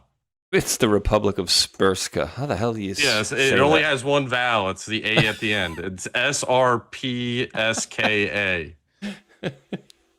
Dude, and like I never even let's see, SPRSKA. So here it is, Sparska. Wait, I spelled it wrong. SPR. It'll autocorrect it for you. Republic Srpska, one of the two main political entities constituting Bosnia and Herzegovina. So yeah, it is. It's a former part of my buddy's place, Serbia. So yeah, what we destroyed, because remember, it was a beautiful grass Well, look at their green, flag there. What does that look like? just like Russia to me. Well, it could be Italy too, I guess, right? Sideways, Holland, maybe. So I'm taking a stab at it. It could be something else. I don't know. No, it's very that's very telling though. But dude, just kind of to the point of piling on what you were saying earlier, and how we were talking about once you go in here, he just got absolute hell no. Are you for vice president? You dummy. What are you willing to fight for? You guys are going to Gitmo. Yeah, this kid, I don't. Yeah, no. I'm not with you, dumbass. What a disgusting traitor. Hell no. Hell no. President of Gitmo YMCA? No. Is he going to execute pedophiles in the Epstein list? Yes, but he promised that day when he comes, I can do it with my bare hands. I guess Patrick is a pretty big dude. Apparently he's like 6'4"-ish. He looked a lot bigger than General Flynn, that's for sure. But he did get ratioed like crazy.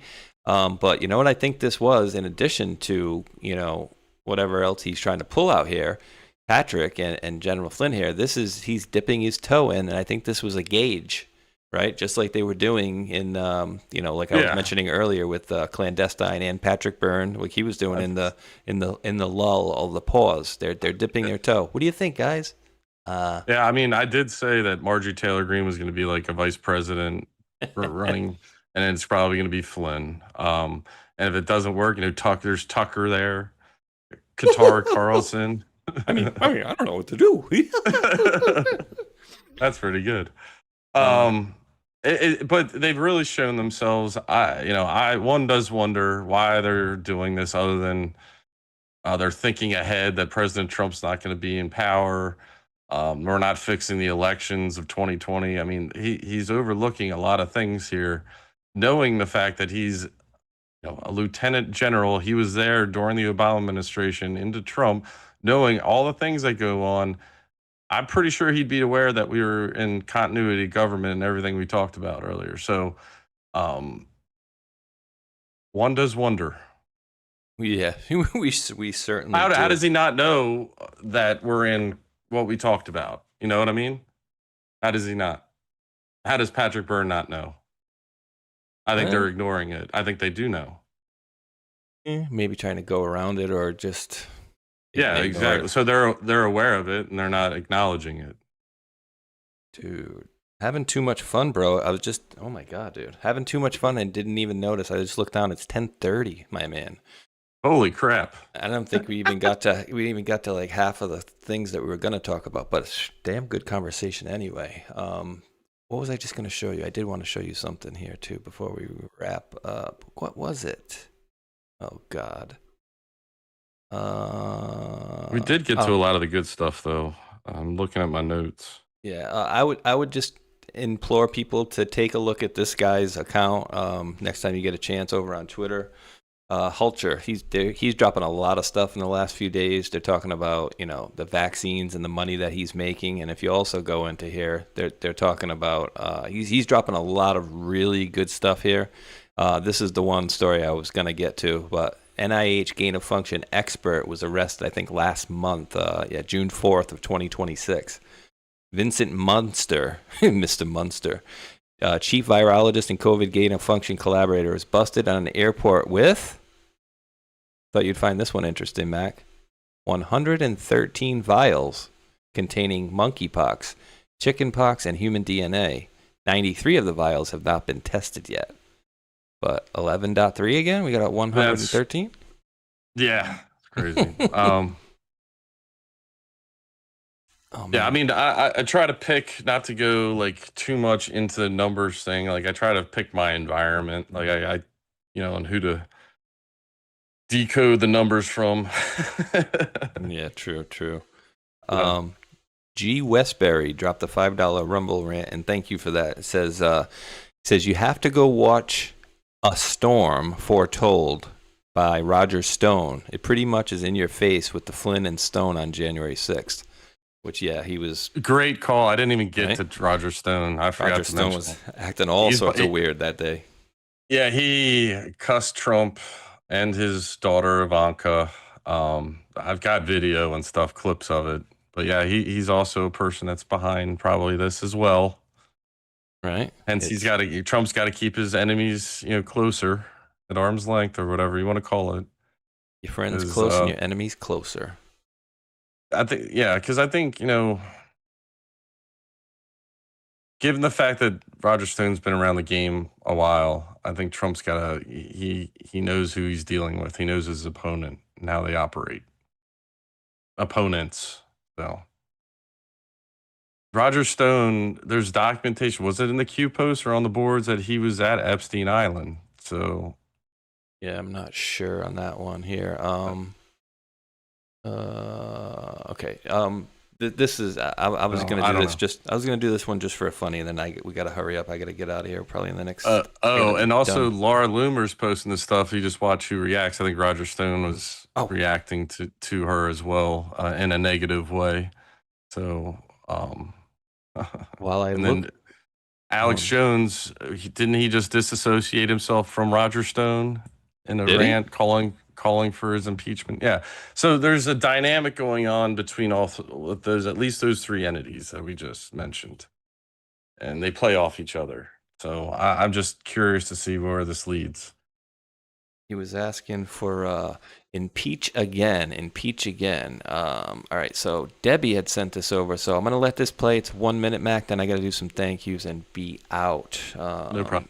Fairly quickly here, but I'm going to let this play for a minute, and then I'm going to pull up that one beautiful comment I got here. So White House posted this out 9:30 p.m., 9:38 tonight, so if it's anything, it's 21:38, but here we go. It's probably muted. Let me make sure.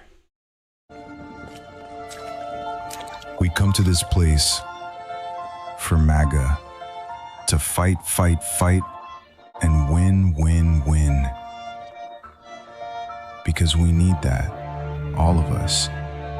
The indescribable feeling we get when we hear the national anthem. And stand together, stronger than ever before. Under this administration, we're going somewhere we've never been. We aren't just watching history, we're making it. Rebuilding our country better than ever. A country where we don't do heartbreak, we do victory. An America that is safer, more secure, more prosperous. And any setbacks that stand in our way simply makes the comeback that much sweeter. Welcome to the golden age. Boom. Welcome to the golden age. Nice. I like that. Anything on 21? I think I wore that outfit yesterday. Really? No, I always wear like a hood inside, but like shorts, MAGA hat. I got a Trump 2028 hat. Oh, God. Actually, I got two of them. That must piss some folks off. Battle stations ready. Where we are with you. Where we go one, we go all. That would be the delta that goes with that, or the timestamp that goes with that. So Mac, I said earlier, I'm going to read the comment, and maybe somebody can even tell me what this means. And here's the funny thing, dude. I don't even know that this email was sent to me. You know, I get emails all the time. Like, it'll be like, oh, Red Pill was watching your show earlier. I got one from the other day that they sent me an email, and apparently they thought I was Alpha. Hey, Alpha, this. And I'm like, do people not look at like the email addresses when you're sending emails out to people? All right, you ready? Here's my comment I got. Please, for the love of God, stop dragging words when you speak. I want to listen to your shows, but I honestly can't. The way you speak is so annoying. I cannot be the only person this bothers. Impossible. Please, I beg of you, stop. Dragging your words? What does dragging your words mean? I feel like that's somebody that talks a little slower maybe and drags your words out. I don't know, dude. Does that make sense, dude? Drag your words. I don't feel like you do at all, buddy. Thanks, man. All right, over on the build. Bois Blanc, thank you for the cookie. No message on there, but thank you. Classical Chick dropped another cookie there. No message, but thank you. Sean Joe came in with with a can and then a cookie. So thank you for both of those there, Sean Joe. And then Cap1Q dropped a cookie. Says, I got cookies. Well, now you had cookies. Now I have cookies. But thank you for those there, ladies and gentlemen. I'm releasing those scratch-ins, and they should be coming at you shortly. I should be all caught up to snuff there. G. Westbury said that about Flynn and Stone. So a storm foretold, and you guys should be definitely taking a look back at some of this stuff in historical times, because it definitely is good to get a refresher on it. And I'm just glad that I kind of dealt with it the first time around, because it's stuck into my head, all this stuff, and it's coming back around right now. So it's going to get very, very juicy out there. So thank you to all the folks over there on Pilled, and then on Rumble, G. Westbury, Warrior Mima, Ginger Because, Crystal Loves David, Joni Loves Chachi, and MacGyver. All right, I made up the Joni Loves Chachi. But Mr. Max, are any parting words for the wonderful World Patriots and mods out there? One thing before I get there, having to do with Flynn being at the White House, he was pushing for Trump to do martial law. Insurrection, I think, right? Or insurrection. But at that point in time, we know that what Milley and those guys were trying to do a coup within our military. And we know we had infiltration. So we would have had an issue inside the military also, had all that stuff going on. So it was a huge mess. But great show. We covered a lot of stuff. I wish we could have covered even more, but we only have so much time and energy. Thank you to everybody that watches. Thanks to the mods, and always Space Shot. Thanks for the show. I'm enjoying where this is going. So looking forward to the next 7 days, and see what we got in store. I really don't know what to expect, other than I'm waiting for the midterms to see what happens with all that. I hope we get the Save America Act passed. We got to fix our elections, but I think whatever the deep state does, Trump's got it surrounded in different scenarios. It's just how the enemy wants to play it out. Oh yeah, dude. And I'm definitely not starting up the whole new show again here, but I have to. We just have to. God, it's itching, and you'll be like, yeah. What did you come across? Oh, there it is. I'm going to go public supporting impeachment. I have no choice. He has to go. He has to go. Run again. You'll get your fucking brains beaten. I'm done with this president. I'm going to go public supporting impeachment. I have no choice. He has to go. He has to go. Run again. You'll get your fucking brains beaten. Wonderful words from Mr. Roger Stone there, ladies and gentlemen. But Matt, great show, brother. Notice the pinky ring. Notice the pinky ring. Dude that wishes he was and still acts like he's 13, 14 years old still. But yeah, wise words from a moron. Is he Irish? Stone? I don't know. Okay. Stone. I wouldn't. Yeah, I don't know. Anyway. But thank you to all you wonderful World Patriots out there. Always can't forget to thank the mods, helping myself and many others out there. I do greatly appreciate your helps. And while we're on the subject, there, my mods folder, thank you to Cap78 Pack, Chris Schaus, Diane DeVoe Williams, Debbie Roush, Gigi Be Working It, James Rohrback, Patriot Chick, P Dancer, Susie Q, Tasmaniac, Tenette Booth, and that's all. I'm just kidding, Wheezy. Of course, Wheezy Girl. Alphabetically, that's why she came in last. But yes, Wheezy Girl, of course, is always on that list. So we do appreciate the help from those wonderful mods. And as I say at the end of every show, we do appreciate each and every one of you wonderful World Patriots out there for tuning in. If you guys know anybody I can raid, drop it in the chat. And until that next video, thumbs up, like, and subscribe. Peace.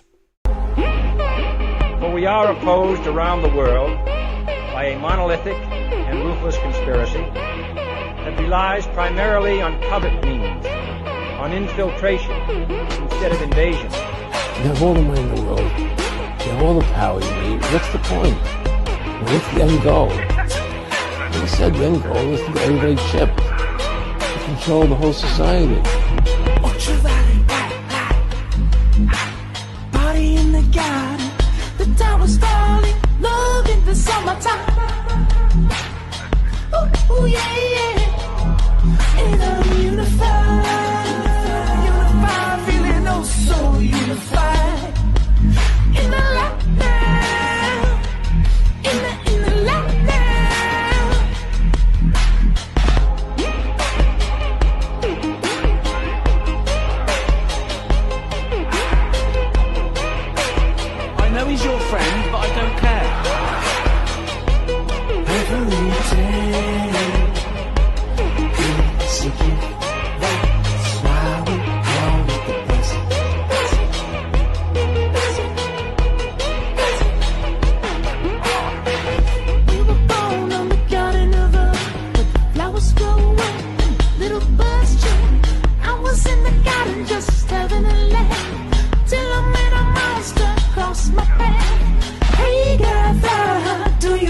much rely. I could get you lit up one of two ways. What's it gonna be, man? What's it gonna be, man?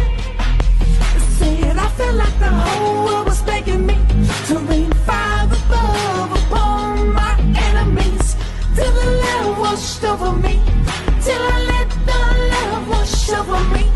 Said I forgot the whole world begging me to rain fire above upon my enemies, till the love washed over me, till I let the love wash over me every day.